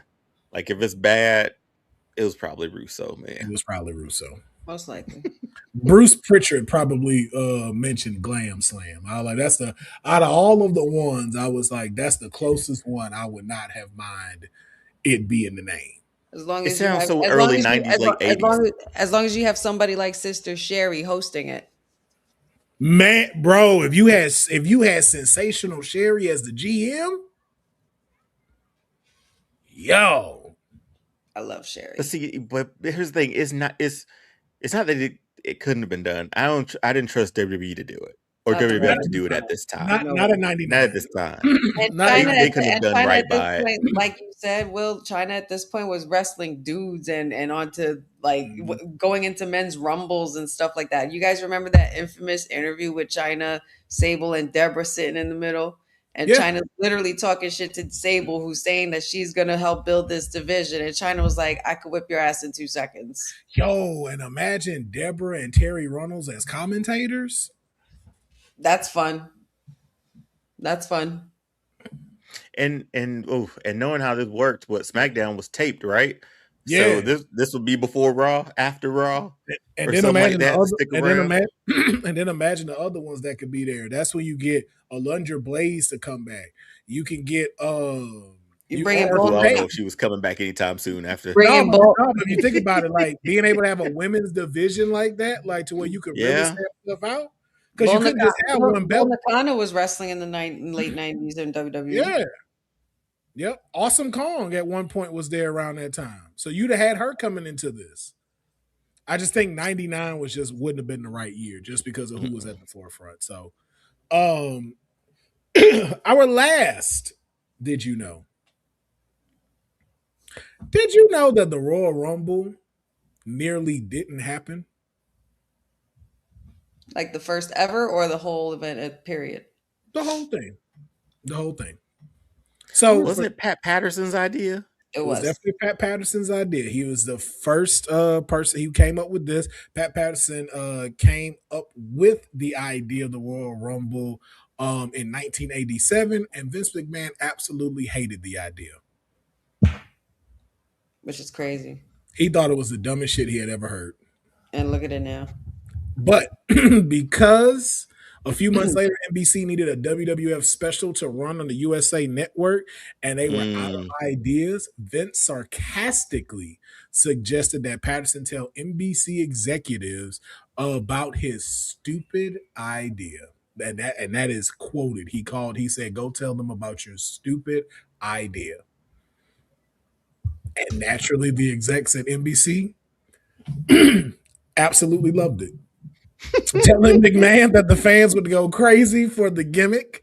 And then the first ever Royal Rumble match took place on a January USA Network special event and became a pay-per-view the following year. Mm-hmm. So to anybody that's watching this podcast, if you think it's stupid, it probably might work.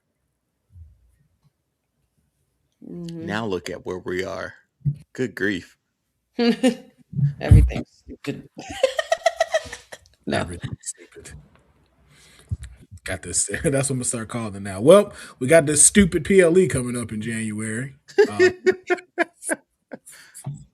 That's wild, man. Like that movie was stupid. Just imagine though, had USA not NBC not needed a WWF special. And now the Rumble is an institution, man. Like it gets you to WrestleMania. It's one of the big four. It's part of it kicks off the road. Yeah. And Vince called it a stupid idea. Thought it was the dumbest shit he ever heard. I can imagine Pat Patterson's face when Vince realized that, oh shit, Yeah, the thing is about it is when I look at people like Vince, it's very interesting because I can only imagine how many things are thrown at you on a daily basis that you have to say yes to, you have to say no to, that you think will work, that you think won't work.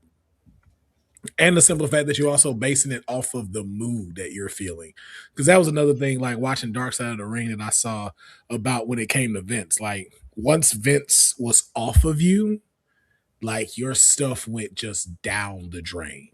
And you saw that with a lot of characters that you could tell, like, he is not in Vince's favor anymore.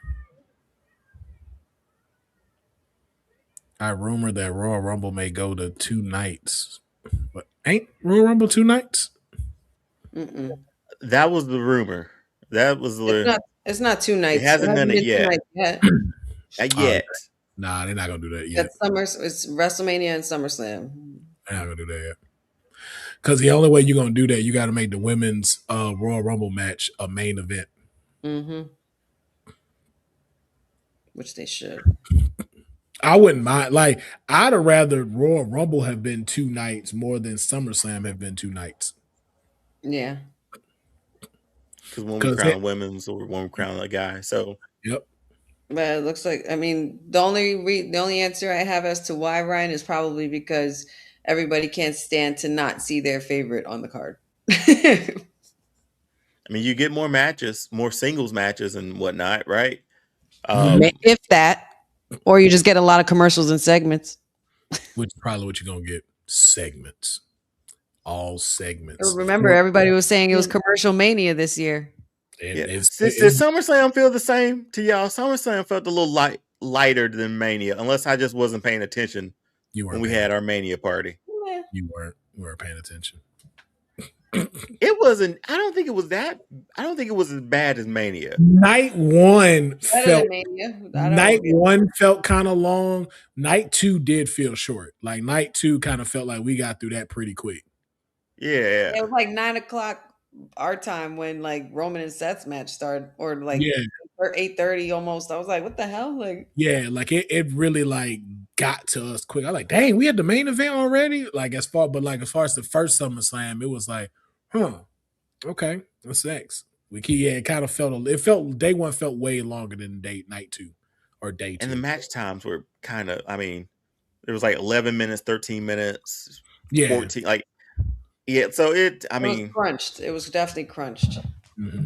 But I didn't mind it. I guess the match lengths. I did because it was boring. Night 2 was boring. Yeah. I don't care. Oh well, yeah. Night 1 was really good. Yeah, night 1. Everybody was like, "No, night 2 was better." No, the fuck it wasn't. No, not at all. No, I'm sorry. Night 1 was way better than night 2. Oh yeah, now I'm thinking the card. Yeah. Main event was ass. Danhausen and Dominic wasn't necessary. Baron and Trick Williams could have happened on SmackDown. Gable and Penta was good. But and then who else did they have? And then the ladder match. That was it. And those were the 2 best ones of the night. Yeah. Oh, and then the Fatal 4-Way. The Fatal 4-Way. That's what I was gonna say. Yeah, that's So those, yeah. So it was 3 for 3 for me. But with night 1, like I enjoyed all of them. The 6 people tags were all. It was surprising. Yeah, like I enjoyed each and every single one of them matches. Out like the worst one was Cody and CM Punk, and that didn't have nothing to do with Cody. Nope, not a single thing. Man, that shouldn't do with him. He did what he was supposed to do. I was like, oh, this how y'all wrote this? Oh, bet. All right, I guess if that's what we doing. We ain't young no more, man. We can't even in his good day he couldn't really hit a good moonsault. You know what I mean, bro? And then I got so many. I hit a Maven when I was watching SummerSlam. Oh, I hate that guy. Because Wade Barrett was like, "Oh, Cody Rhodes moved just in the nick of time for CM Punk to that motherfucker did not move. No, he didn't. No, he did not. Stop, Wade. Okay, learn from Corey. Corey knows how to play these things off very well when someone messes up. He knows how to Corey play. Just shuts up. Like or they'll even say, not sure if he got all of that, but exactly, yeah. But I don't think he got the full connection that he wanted. But we're still in this match. Not I think Cody moved his head just in the. Wait, we all watching the same match. That man was flat and perfectly still, and CM Punk missed that moonsault. Again, it happens. But because you call yourself the best in the world, I'm talking shit. Best in the world wouldn't let that happen. And then also, too, we know you can't beat Cody because Randy helped you win. So are you really the best in the world? But I digress.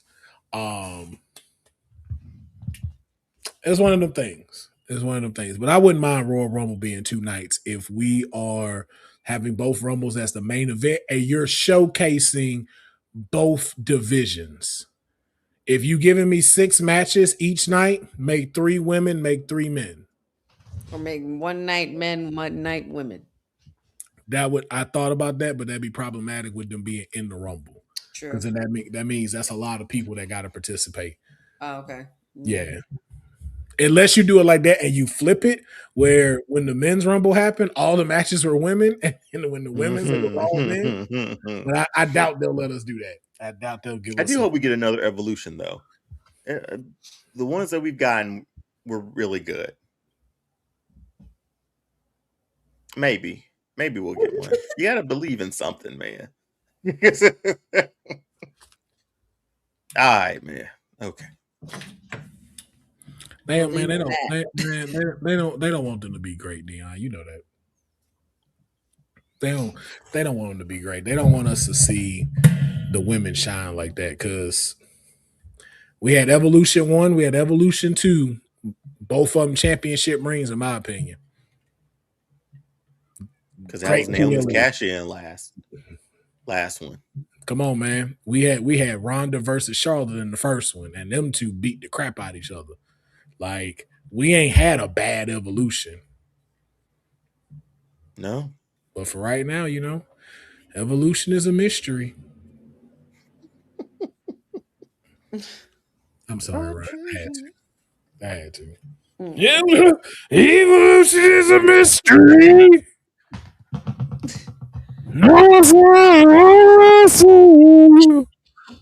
Come on, man. I feel the line in the sand, trying to find out. 9 minutes. I can't do that part. Yeah. You know what's crazy? That man's voice sounded like that his whole career. His Yeah, it did. whole career, man. Shout out to him, bro. Man, But that is it for our Did You Knows. We are now gonna kick it to Dion. Oh, we still going through mine? Okay. Let's do it. he just woke up. He just woke up. He just woke up. He just woke up. He just woke up. I can't add to stage, but I can move as soon as they get popped up. Okay. So you want to pull them up? Down. It was there like that the whole time though. It was there though. Do your segment, Dion. Do your segment. So one has to go. Since technical difficulties got us last week, I had this all in the bag ready to go. So it's just a SummerSlam edition of One Has to Go. First one up, Undertaker SummerSlam returns. Which one has to go? So SummerSlam 09, that was CM Punk celebrating. Lights go out. Lights go back up. Undertaker's underneath him. Choke slam. Bam. He's back in the title. That's such a great 94. Undertaker versus Undertaker. Let Will tell it. It's probably Glenn Jacobs. Or maybe not. It might not be Glenn Jacobs. Who knows who the other Undertaker was? But I thought it was Adam Undertaker versus Undertaker. Then the Undertaker SummerSlam 10. I think it was a Kane match. And it was a Kane casket match, and Kane opened the casket, and there was the Undertaker. One has to go. Damn. Honey.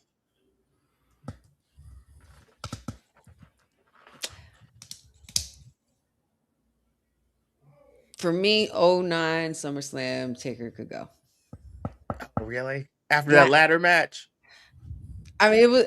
I get it, but it's about the whole reason why I took that out is because SummerSlam 94 Undertaker versus Undertaker as a child, not knowing what the hell was going on, was peak for me. Like to be like, holy shit, there's two of them. Like you know, being an 8-year-old or however old I was, honey. Not definitely not 8. I was younger. SummerSlam with Kane, I mean, or anything with Kane, I can't take out. Okay. That's the never ending story. Will. All of them. That one has to go. It's one. One for all and all for one. You care to elaborate, or is it just?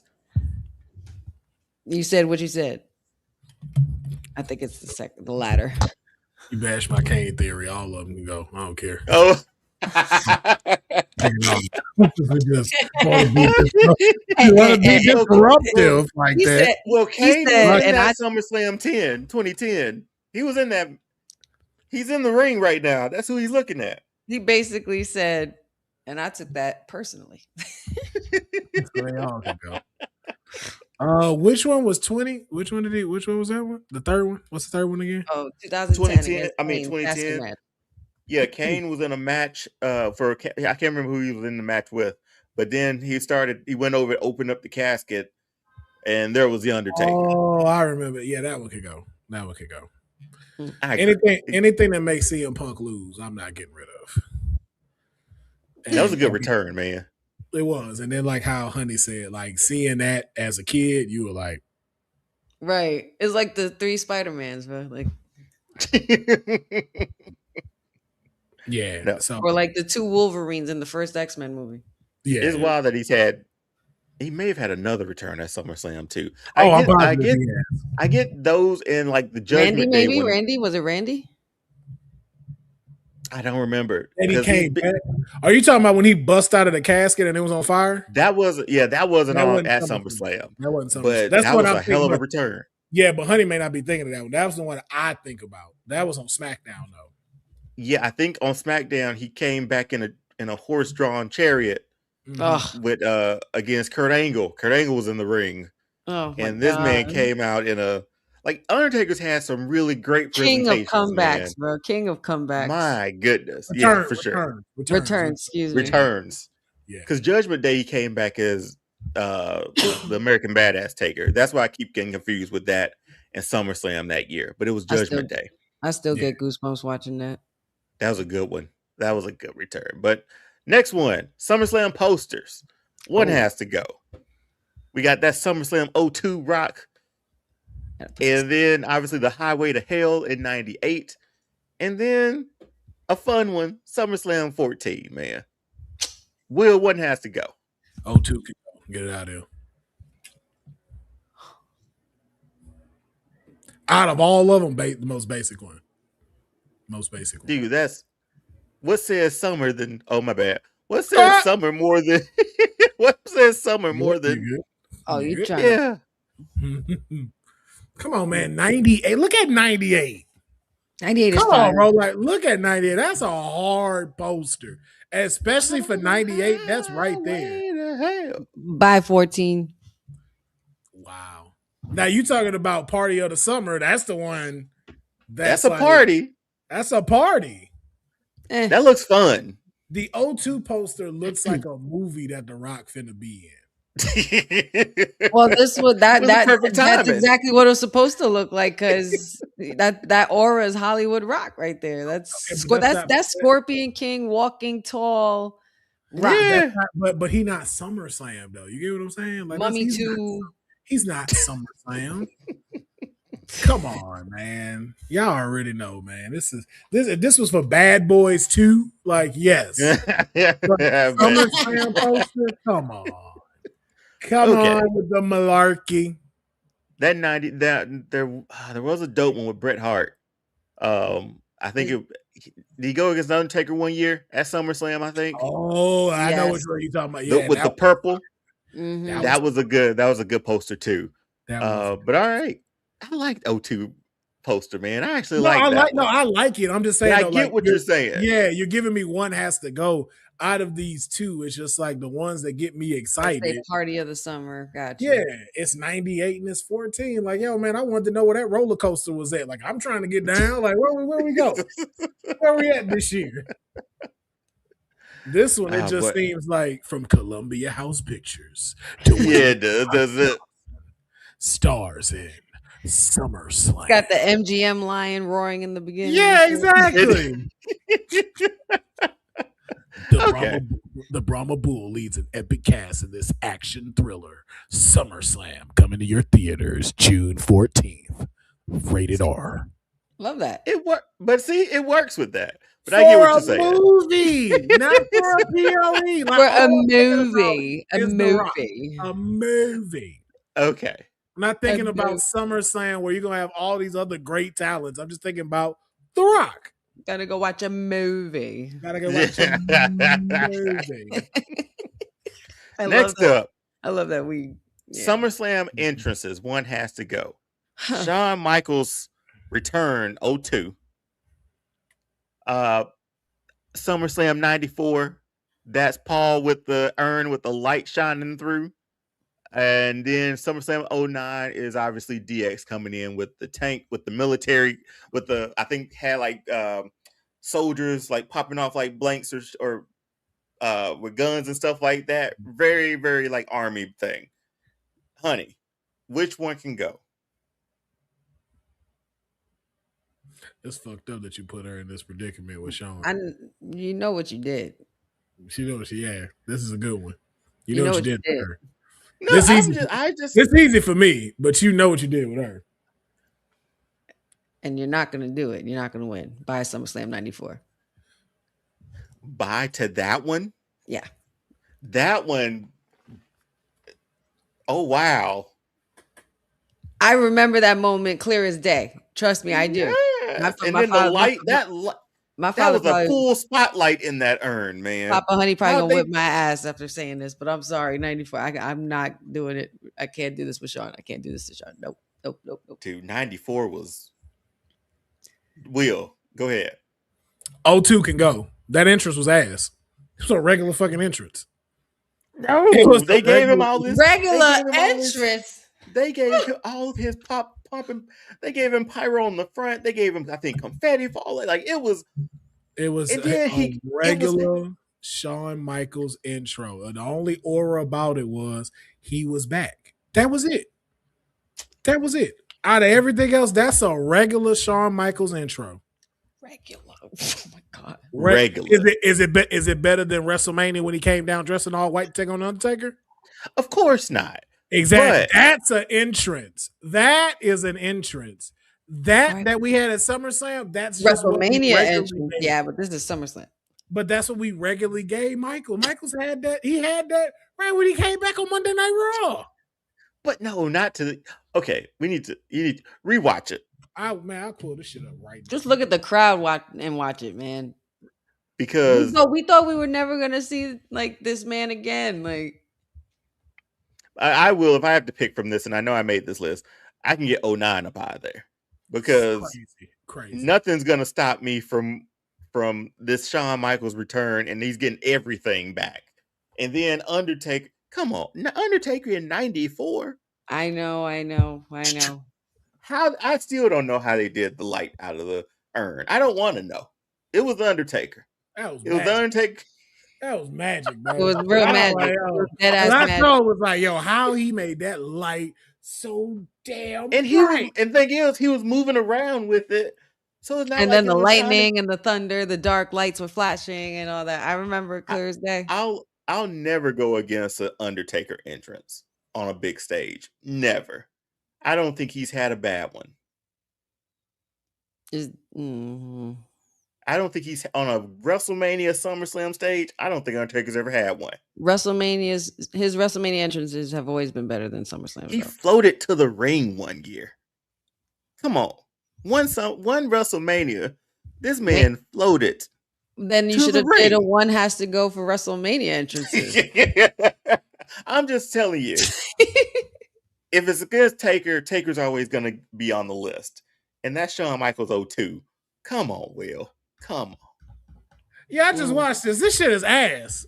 All right, man. Whatever. Let's go to the next one. He's looking at it. He's looking at it like White Boots Rock. That's what he's doing. He's looking at White Boots Rock. That's what he thinks. Because all it is streamers and like, yo, there ain't nothing special about this. The fact that he's coming out is special. That's it. But the entrance itself, there was nothing. It goes hand in hand. Huh? Greatest entrance theme song ever. It goes hand in hand because that was Undertaker. 94 was Undertaker returning.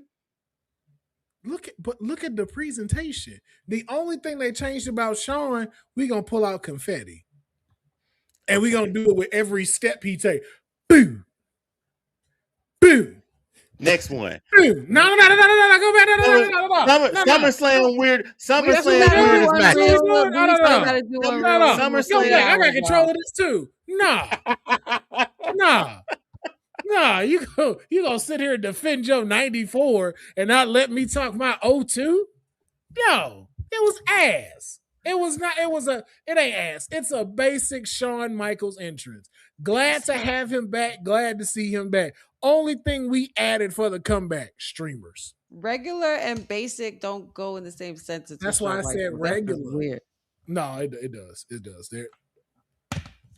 There is a very bright side to Shawn Michaels. There's also a very regular side to Shawn Michaels that we can call out, like booking Lola to lose in a title match in the Underground. Okay, but now you can go to your next one. Why? You go to your this next is the reason why, huh?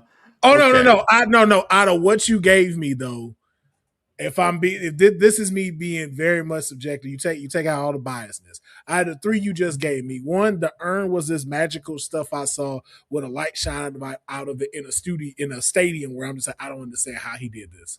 Yeah, so we on some David Blaine stuff, so I can't get rid of that. 09 DX, I love way more than the return of 02 Shawn Michaels. It's DX on a tank together. The new and again, we've seen when people try to bring back stables, when they try to bring back factions, and how they don't work.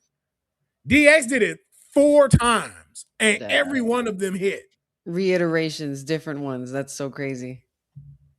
I will never say one has to go with DX.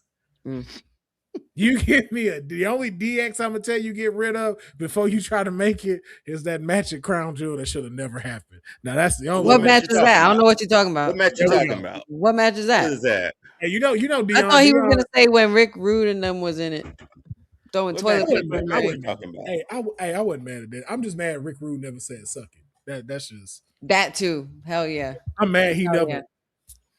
Not once. like I was like, come on, bro. With your and you got your Break face out. on your Just press. break out. Like, it was there. It was there. All right, next video. Next video. All right, this last one. SummerSlam's weirdest matches. So we had SummerSlam 99. That was the sort of kiss my ass match with The Rock and Billy Gunn. Obviously Billy Gunn lost that, and he was out of the singles picture for a very long time after that. Middle one, SummerSlam 04. This was a Death Do You Part match. Lita will marry the winner. Not gonna lie, I did like Kane during this time too. And then SummerSlam 89, the Mega Maniacs versus Macho Man, and they pulled Zeus right out of the movie and was like, You're a wrestler now. With Sensational Sherry, by the way. One has to go. Honey, which weirdest match can get out of here? Get that till death do us part shit out of here, bro. I didn't like it. That's so stupid. That's probably one of the dumbest stipulations ever. And the fact that they went with the story of her marrying Kane and shit was just like, oh my God, are you kidding me? We really went here? No. I mean, we'll go, Will. Go ahead, Will. Go ahead. Honey out here tripping, bro. That was Man. television. I saw. Yo, when Lita had to marry Kane, and remember when she started getting into it? Like, don't make me call my husband. Come on. Yo, honey. Yo. Now that was a good story. The weirdest matches. The match was weird. Not But saying that's anything what that followed sparked it after off. that. But God, that's what sparked it off. Like, that's how we got the wedding. That's still one of the most infamous weddings of all WWE weddings. Was this one? Didn't somebody crash the wedding? You wouldn't get this had you not had this. Also, too, it is very funny how I don't think we've ever had real like weddings in here that didn't end in some old off the wall shit. Like none of us batted an eye that Triple H drugged a woman and got married and had her in the. None of us stopped to go wait. Nope. Was she? Oh no, he did. That wasn't a day babe at all. God. Why she sleep? What'd you do to her? Or didn't you proceed to tell us what you did to her? What a cop said. Yeah. Like, what are we talking about right now? A kidnapping charge on top. Kidnapping, drugging, assault. Like, what? And then she was like, hey, you know what? Stay married to this man. This man really cares. Betrayed her own daddy for that, man. She said, listen, man, I played the game. I'm in.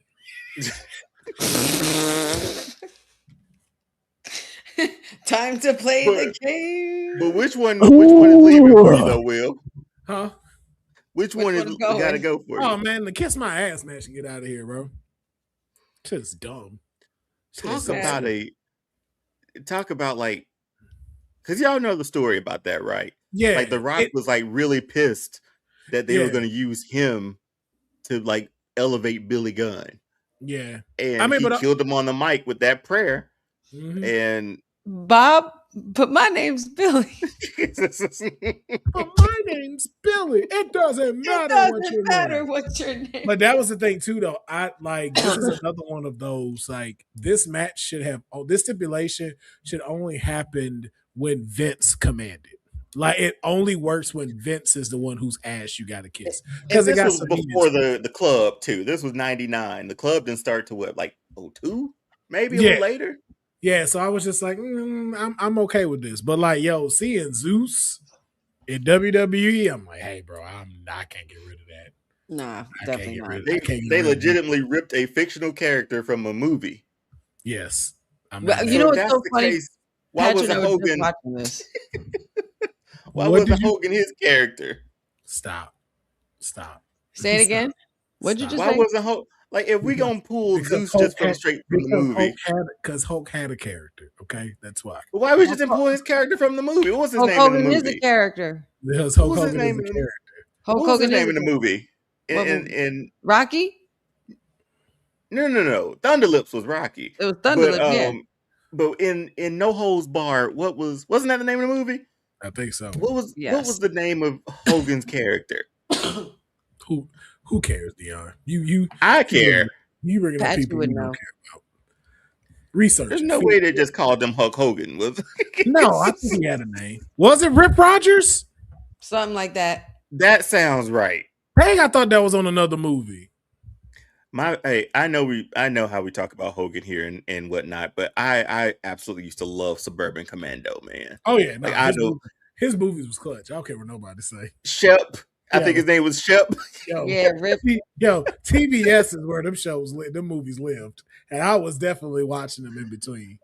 Okay. Undertaker was in Suburban Commandos, man. Like it was a fun movie. That was a good movie, man. I enjoyed some of his movies. Christopher Lloyd, Doc. Yep. Like not Rip Rogers, Rip Thomas. Rip Thomas. Now, I remember Rip Rogers from something else, and that name sounds so familiar. Yeah, it does. It does. You're right. It does. It sounds so familiar. But yeah, ladies and gentlemen, we're at the 2 hour and 30 mark. And it is getting late here. And I don't know if we're gonna have time to do the Kayfabe Unreal today, because Dion likes to go down rabbit holes and throw things off the rails. So you're the one who said Kane is two people. Well, Kane was. I also want to take responsibility because I did ask you to do a Macho Man bit for us too. So I will be a grown up and take responsibility for that. Right. I see Dion's not though. Dion's not gonna do it. Well, what else do you expect? Dion's like, I'm going childish route. I gotta be an adult. The rest of the 20, the 25, the 20 what 22 hours I'm alive. I gotta be an adult. For these 2 hours, I've been a child. I don't care. Rip Rogers was a real wrestler, by the way, too. That's something I know I've heard that name somewhere. Mark Sierra, retired American professional wrestler known as the Hustler. The Hustler. WCW during the 70s, 80s, and 90s, and a head trainer for OVW. Yeah. The Hustler. The Hustler. Hustler, Hollywood Blonde. Hollywood Blonde. Because I didn't think you'd hear that when I said it like that. No, but well, I was thinking it like that. Yeah, I know, and I didn't think you'd hear me say it. I thought that just went over on everybody. I was like, the Hustler. No, that's how I heard it too. Dion. What? I don't want you to stray away from forgetting what needs to be done before we leave tonight. Oh shit. For sure. Every Wednesday, All Star Fandom. We're live at 9:05 p.m. Eastern Time. YouTube's changing their algorithm in February. 8,000 or 8,000 watch hours from 4. So just go over there and just start replaying stuff. Just replay it. Pull up a playlist and replay it. Honey, thanks for reminding me about that. You don't want to tell the people that you technically have a punishment for being late last week? Technically, we were all late last week. With we weren't. Technical difficulties. No, we weren't. Technically. No, we weren't. Technically. No, we weren't. Technically. We were late today too, but we're not late to be here. No, we weren't. It was never late. Don't let me. I was on time. So, you're digging your hole for yourself. Just tell me what I have to say and let me go to bed. You have to say it word for word. I owe, quote unquote. You have to say, quote. You have to say, quote unquote. What? No, sorry. Okay. Yep. You have to say, quote, I bet you did. I owe Bret Hart an apology. His championship runs were better than Cody Rhodes' story. Unquote. What else you got? That's it. There's nothing else. I ain't gonna hold you. I can't name one good Bret Hart title run, man. When he was a heel. That's not what you have to say. That's not what I said. When he was the anti America, then he go up to Canada and get cheered. That might be the only time I cared about Bret Hart. That's crazy. He really did not have a memorable title run. And people really call him the best. I'm like, I can't think of one time he was champ where I was like, now you know that was a run right there. I'm waiting. You know he was gonna stop wrestling and stop wrestling so much and be on what was that Western? Lonesome Dove. Remember that? Yeah. Oh yeah, I do remember that. Yo, he was on they a were few ready to episodes give of him a Lonesome Dove. full stint too on that show. I remember that because they was like, yo, they would love to have him on there. Yeah. Oh, wow. He was hedging his bets on Lonesome Dove too, man. That man never wanted to wrestle.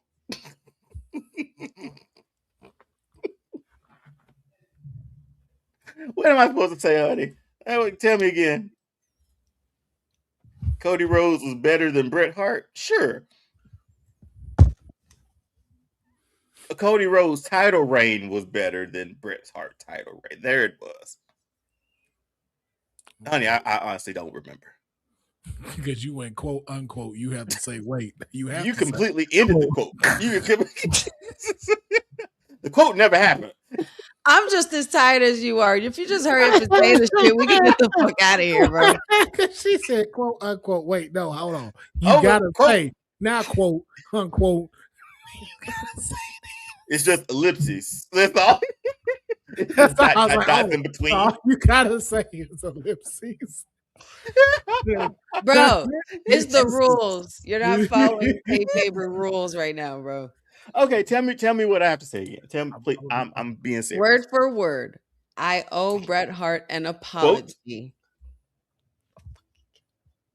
You gotta write it down, honey. You knew that was coming because it's a long one. It is a long one. You could also type it and then have it pop up for him to read on the screen. You know, there is that. But he's writing it now, so it don't matter. No, I want to make it difficult now. He's been making my day difficult. I owe Bret Hart an apology. His championship runs were better than Cody Rhodes' stories. Yo, I'm trying to fight the intrusive thought to cut the end the stream as soon as he starts talking. Don't do it. Do not do it. That's not right. As soon as he said, as soon as I say, I quote. No, hold on, dude. Just say it real quick. I quote one more time. I quote.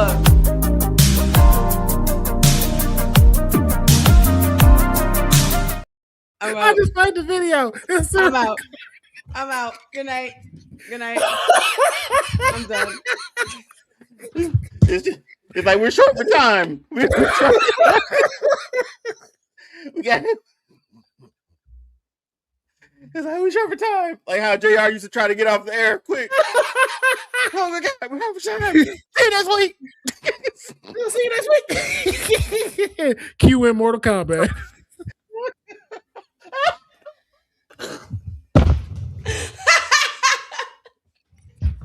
or what else was there? La Femme Nikita.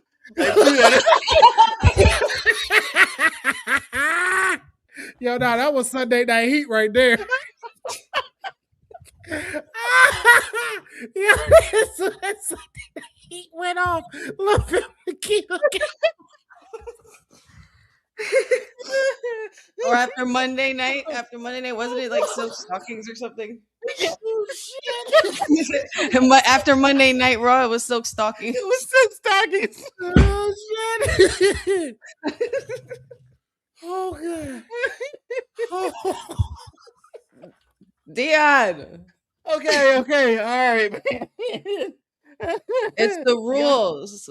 We made a pact, man. Do y'all remember Pacific Blue, the bike cops? That used to go out. Hey, yo, I ain't gonna lie. I do remember sometimes. I remember that shit. Oh my God.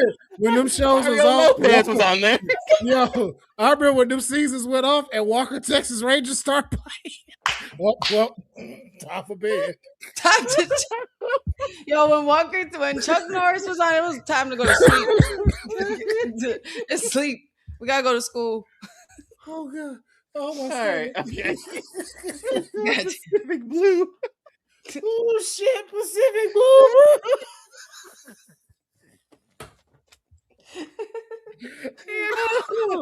Oh shit. Yo, and you know what you did do technically. Well, you basically cut off Goldberg's retirement speech. Yo. Now I'm trying to think of old USA Yo, shows that came out. And I used to look at that show like, yo, why they on bikes? why they on bicycles fighting crime? They're bike cops, man. But I had never seen that before in my life. I was like, there's no way this. There ain't no way there's cops on bicycles running down. Stop in the name of the law. Like, and then they gotta drive faster. Like, yo, when they had down those stairs. Yo, I remember them having when they had a high speed chase on bikes. Around the corner. I remember one of them pushed their bike up and the dude tripped over it. He was like, I truly hope the chat and whoever's watching is laughing just as hard as we are. Please don't judge us.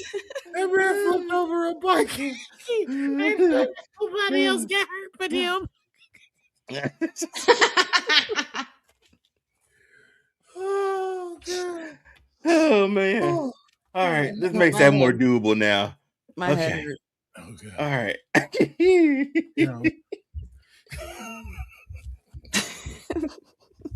Look at him, Nikita, man. That bitch always started at 10:05. They went over. Oh God. Stockings. Okay. I'm seeing the LaFemme Nikita trailer. Never watched a single episode.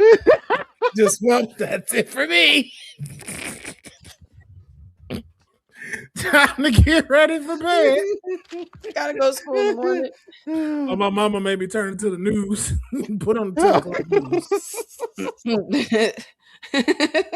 Oh my goodness. You said Mortal Kombat. That was WCW. No, that was USA.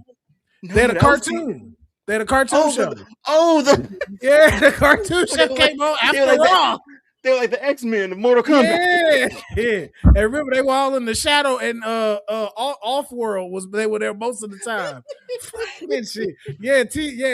WCW had the movie. Yeah, they had the cartoon show. Okay. Oh yeah, they did have a TV show with Quan Chi. Yeah, I remember Quan Chi. I don't remember what it was called. Oh God, I don't either. But I remember Quan Chi being in that TV show. Random. Ryan hit the renegade, man. My grandma used to love the renegade, man. Oh man, dog! Did you watch his episode of Dark Side of the Ring? Yeah. Oh no. Well, there was a show on USA called The Renegade, but I haven't seen his Dark Side yet. Yeah. Oh God. Okay, let me do this so we can get out of here. All right. 242. I owe Bret Hart an apology. His runs were better than Cody Rhodes' stories. That's all I wanted. Thank you. It's the rules. It also just don't sound believable. Like none of us. I don't believe it. No, I don't believe it in my heart. Right here. God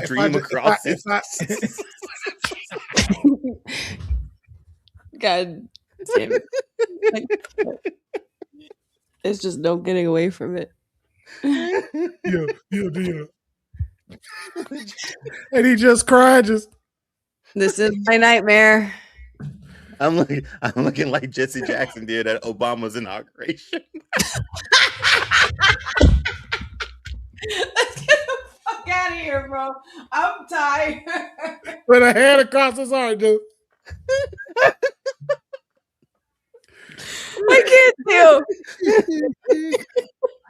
Y'all gonna be sweating in here, man. Yo, man. My stomach hurts. Oh my God. Oh, God.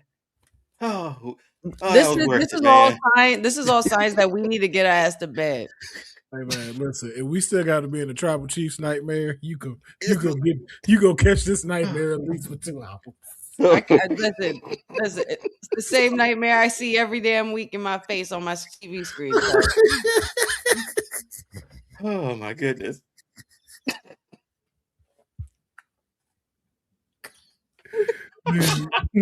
Ladies and gentlemen.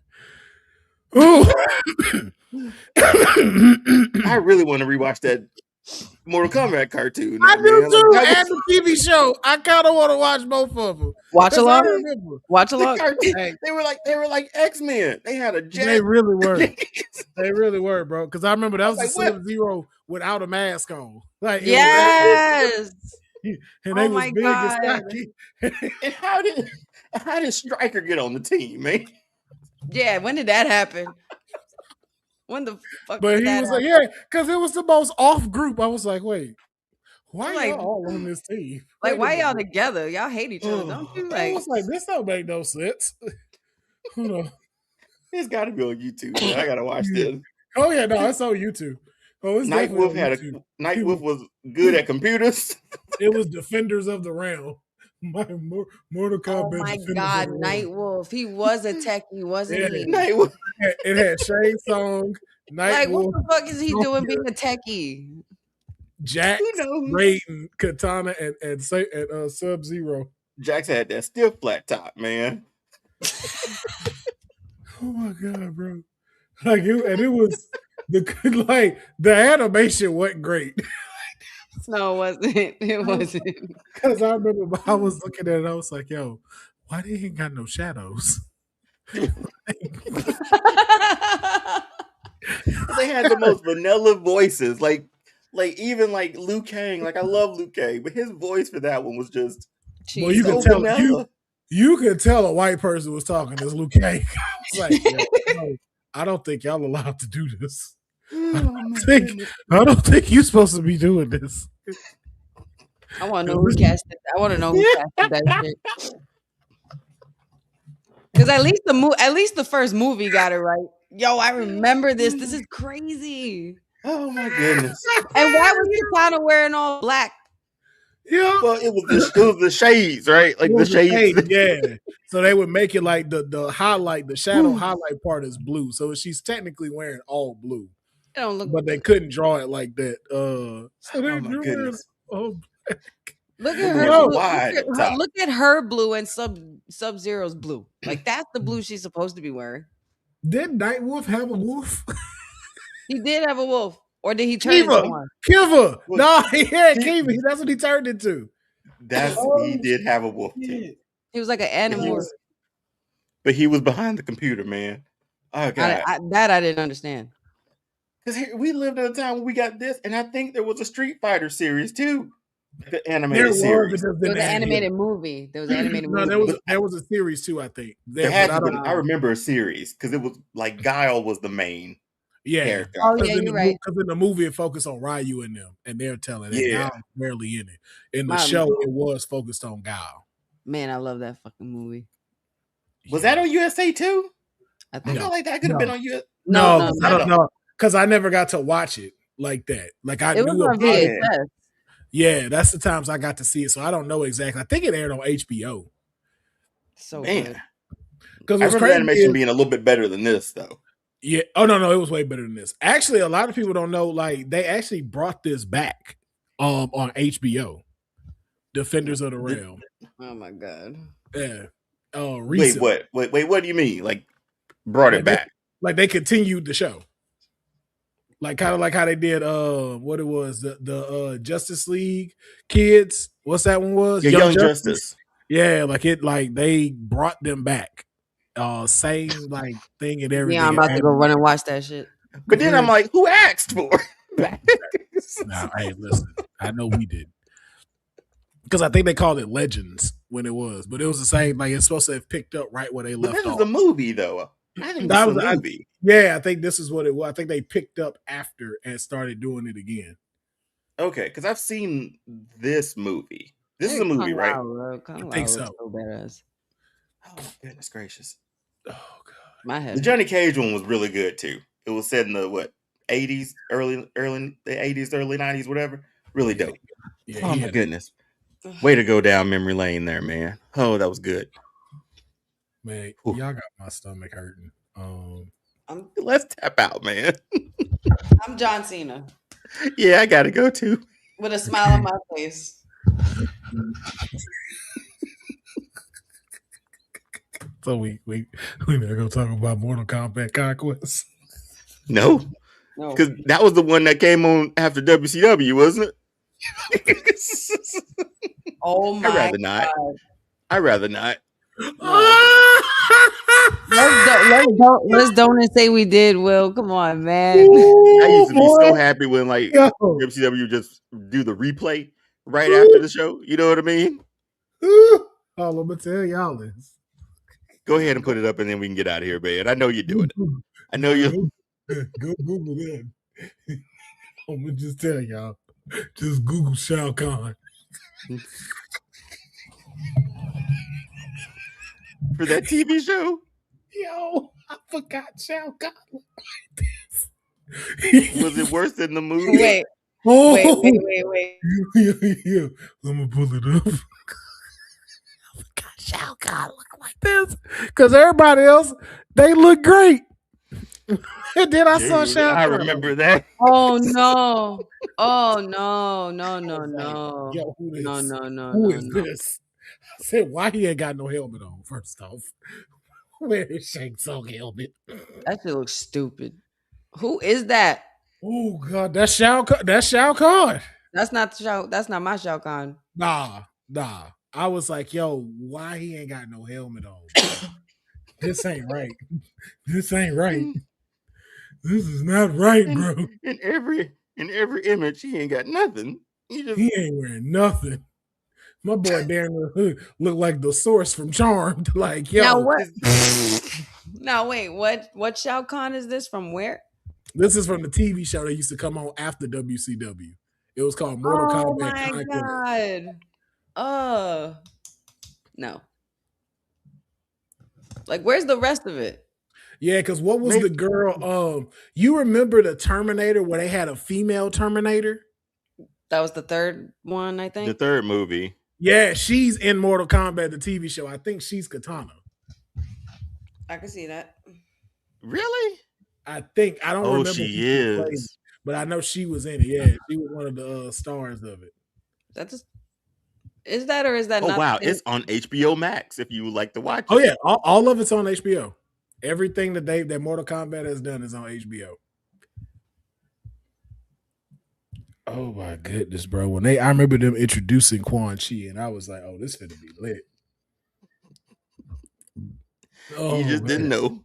You just didn't. Yeah. I bet we gonna watch that. I'm telling y'all, if y'all down to do a watch along of that, we can do it. Like, hey, I will watch an episode of this just to see. Because you know what else I want to sit and laughing. That's it. That's it. Defenders of the Realm. Like back to back. Yeah. You know what? Because you know what else this fall under? Hercules and Xena. Oh, man. Hey, yeah, that was my shit. Xena was it. Xena Warrior Princess was it, bro. Y'all couldn't tell me nothing about Xena. Watch that before like WCW Saturday nights, man. It would come on. Be like, oh, Xena Warrior Princess, come on at 4. Yeah. We here. We here. Oh God Almighty! Why am I just realizing that homegirl who played in Terminator 3 was also Blood Rain? Yeah. And Star Trek. I was today years old. What's the one that like when they be like part machine or something like that? She was in that one too. No shit. Jerry Rice played that character first, but then she was also now she's played in a couple things actually that we know, like movie wise. Mm. Oh, she's been in quite a few things. And you was like, oh yeah, that is her. Because what else? God. We done. Well, let's get out of here, babe. Let's go. Come on, man. Honey, like I've been waiting to blow my nose for the last 20 minutes. Can we wrap this up? Please. I'm trying, guys. I really am. Ladies and gentlemen, this has been another edition of the Kayfabe Podcast. We appreciate each and every single one of you tuning in. Like we said, we didn't get a chance to do Kayfabe Unreal, but we will get into that one next week. I promise. For all the time we spent on La Femme Nikita, we probably could have gotten it. No, not really, because the Kayfabe Unreal was going to be a pretty stressful, because this is really like we were going to be talking about the returns of certain superstars that have came back recently, and a few of just like what should they beat like we do next. Like we saw what happened with Solo. We've been seeing what's going on with Braun Breaker, so we were going to break down what should happen with some of these people who have returned and how it should be moving forward from who should be their next three opponents as far as a rivalry is concerned, a specialty match that can really get them, seen and to go over with the people in the back, potential trades if need be, like does someone need to go over to SmackDown, someone need to go to Raw, championships that they should be winning within the next one, and we had a different variety of superstars that we were going to cover. Yeah, it took a little bit longer than it would have been a little longer. The stretch, yeah. And then also too midnight. Yeah. So we definitely don't want that, because we don't want Honey to turn into an angry bee. So we are going to close out on here. We appreciate each and every single one of y'all checking us out here on the Kayfabe podcast. As Dion said, though, and this is very important for those that are listening, starting April 1st, 2027, YouTube is going to be changing its terms and conditions as far as being able to monetize a channel. And unfortunately, due to a certain video that came out for no apparent reason, I lost my monetization. So I am definitely trying to, so now I have to get 4,000 hours of watch hours in order for me to become monetized again. I already have the subscribers. I am currently at 2,271 hours. So tell people about the content, put it on while you're doing something, let it play in the background, but run it. Same thing with All-Star Fandom. Let's run it. Honey, you might want to start too, because 8,000 hours is definitely difficult to get to. So you might want to start putting some content on, because they're also doubling shorts too. You'll need to have 20 million views on shorts. And it has to be 90 days for you to reach that. Ooh. That's really cool. Just for the shorts, not the watch hours. The watch hours will be an entire. Yeah, but the shorts, but that's still. Yeah, they're changing everything. Same thing with Instagram. I've lost my bonus thing that I had, where if I post pictures and carousels, I got paid for them. Now you have to be making at least 5 million views from your photos and carousels, and you have to be doing that for at least 3 months straight. I don't even think I've ever hit a carousel that's hit over 1,000. So I was like, that's very interesting that that's your new limit for everybody. So, if you're watching this, please, if you know someone who's a fan of wrestling, if they're a fan of comic debates, if they're just a fan of overall video games and the councilman, please tell them to subscribe to the channel. Watch as much as you can. There's plenty of content on there, from Kayfabe, Straight of a Comic Book, Pharaoh's Vault, to so many more things that you can go and check out. Same thing for Dion with All-Star Fandom. There's so much content and discussions that he has had, interviews that he has had with the X-Men 97 crew, voice actors. It's something you don't want to miss, but that is our goal moving into 2026 and 2027. We would like to get our pages monetized so we can be able to enjoy all the features, like being able to put up our merch stores for y'all to click on and be able to get stuff as well. So please, if you are watching this, support the channels. Let us get these watch hours in before 8,000 hit, because we definitely don't want to be in that realm whatsoever. God. Yeah. So, but to all of you, though, we bid you a farewell. We hope you enjoy your weekend, and we also hope you enjoy SmackDown this Friday as well. And we will catch y'all next Thursday, where we will get into Kayfabe Unreal and some more of your favorite segments, and always some of the best trending news, because you are in tune with the greatest trio on the internet. And we will catch you next time.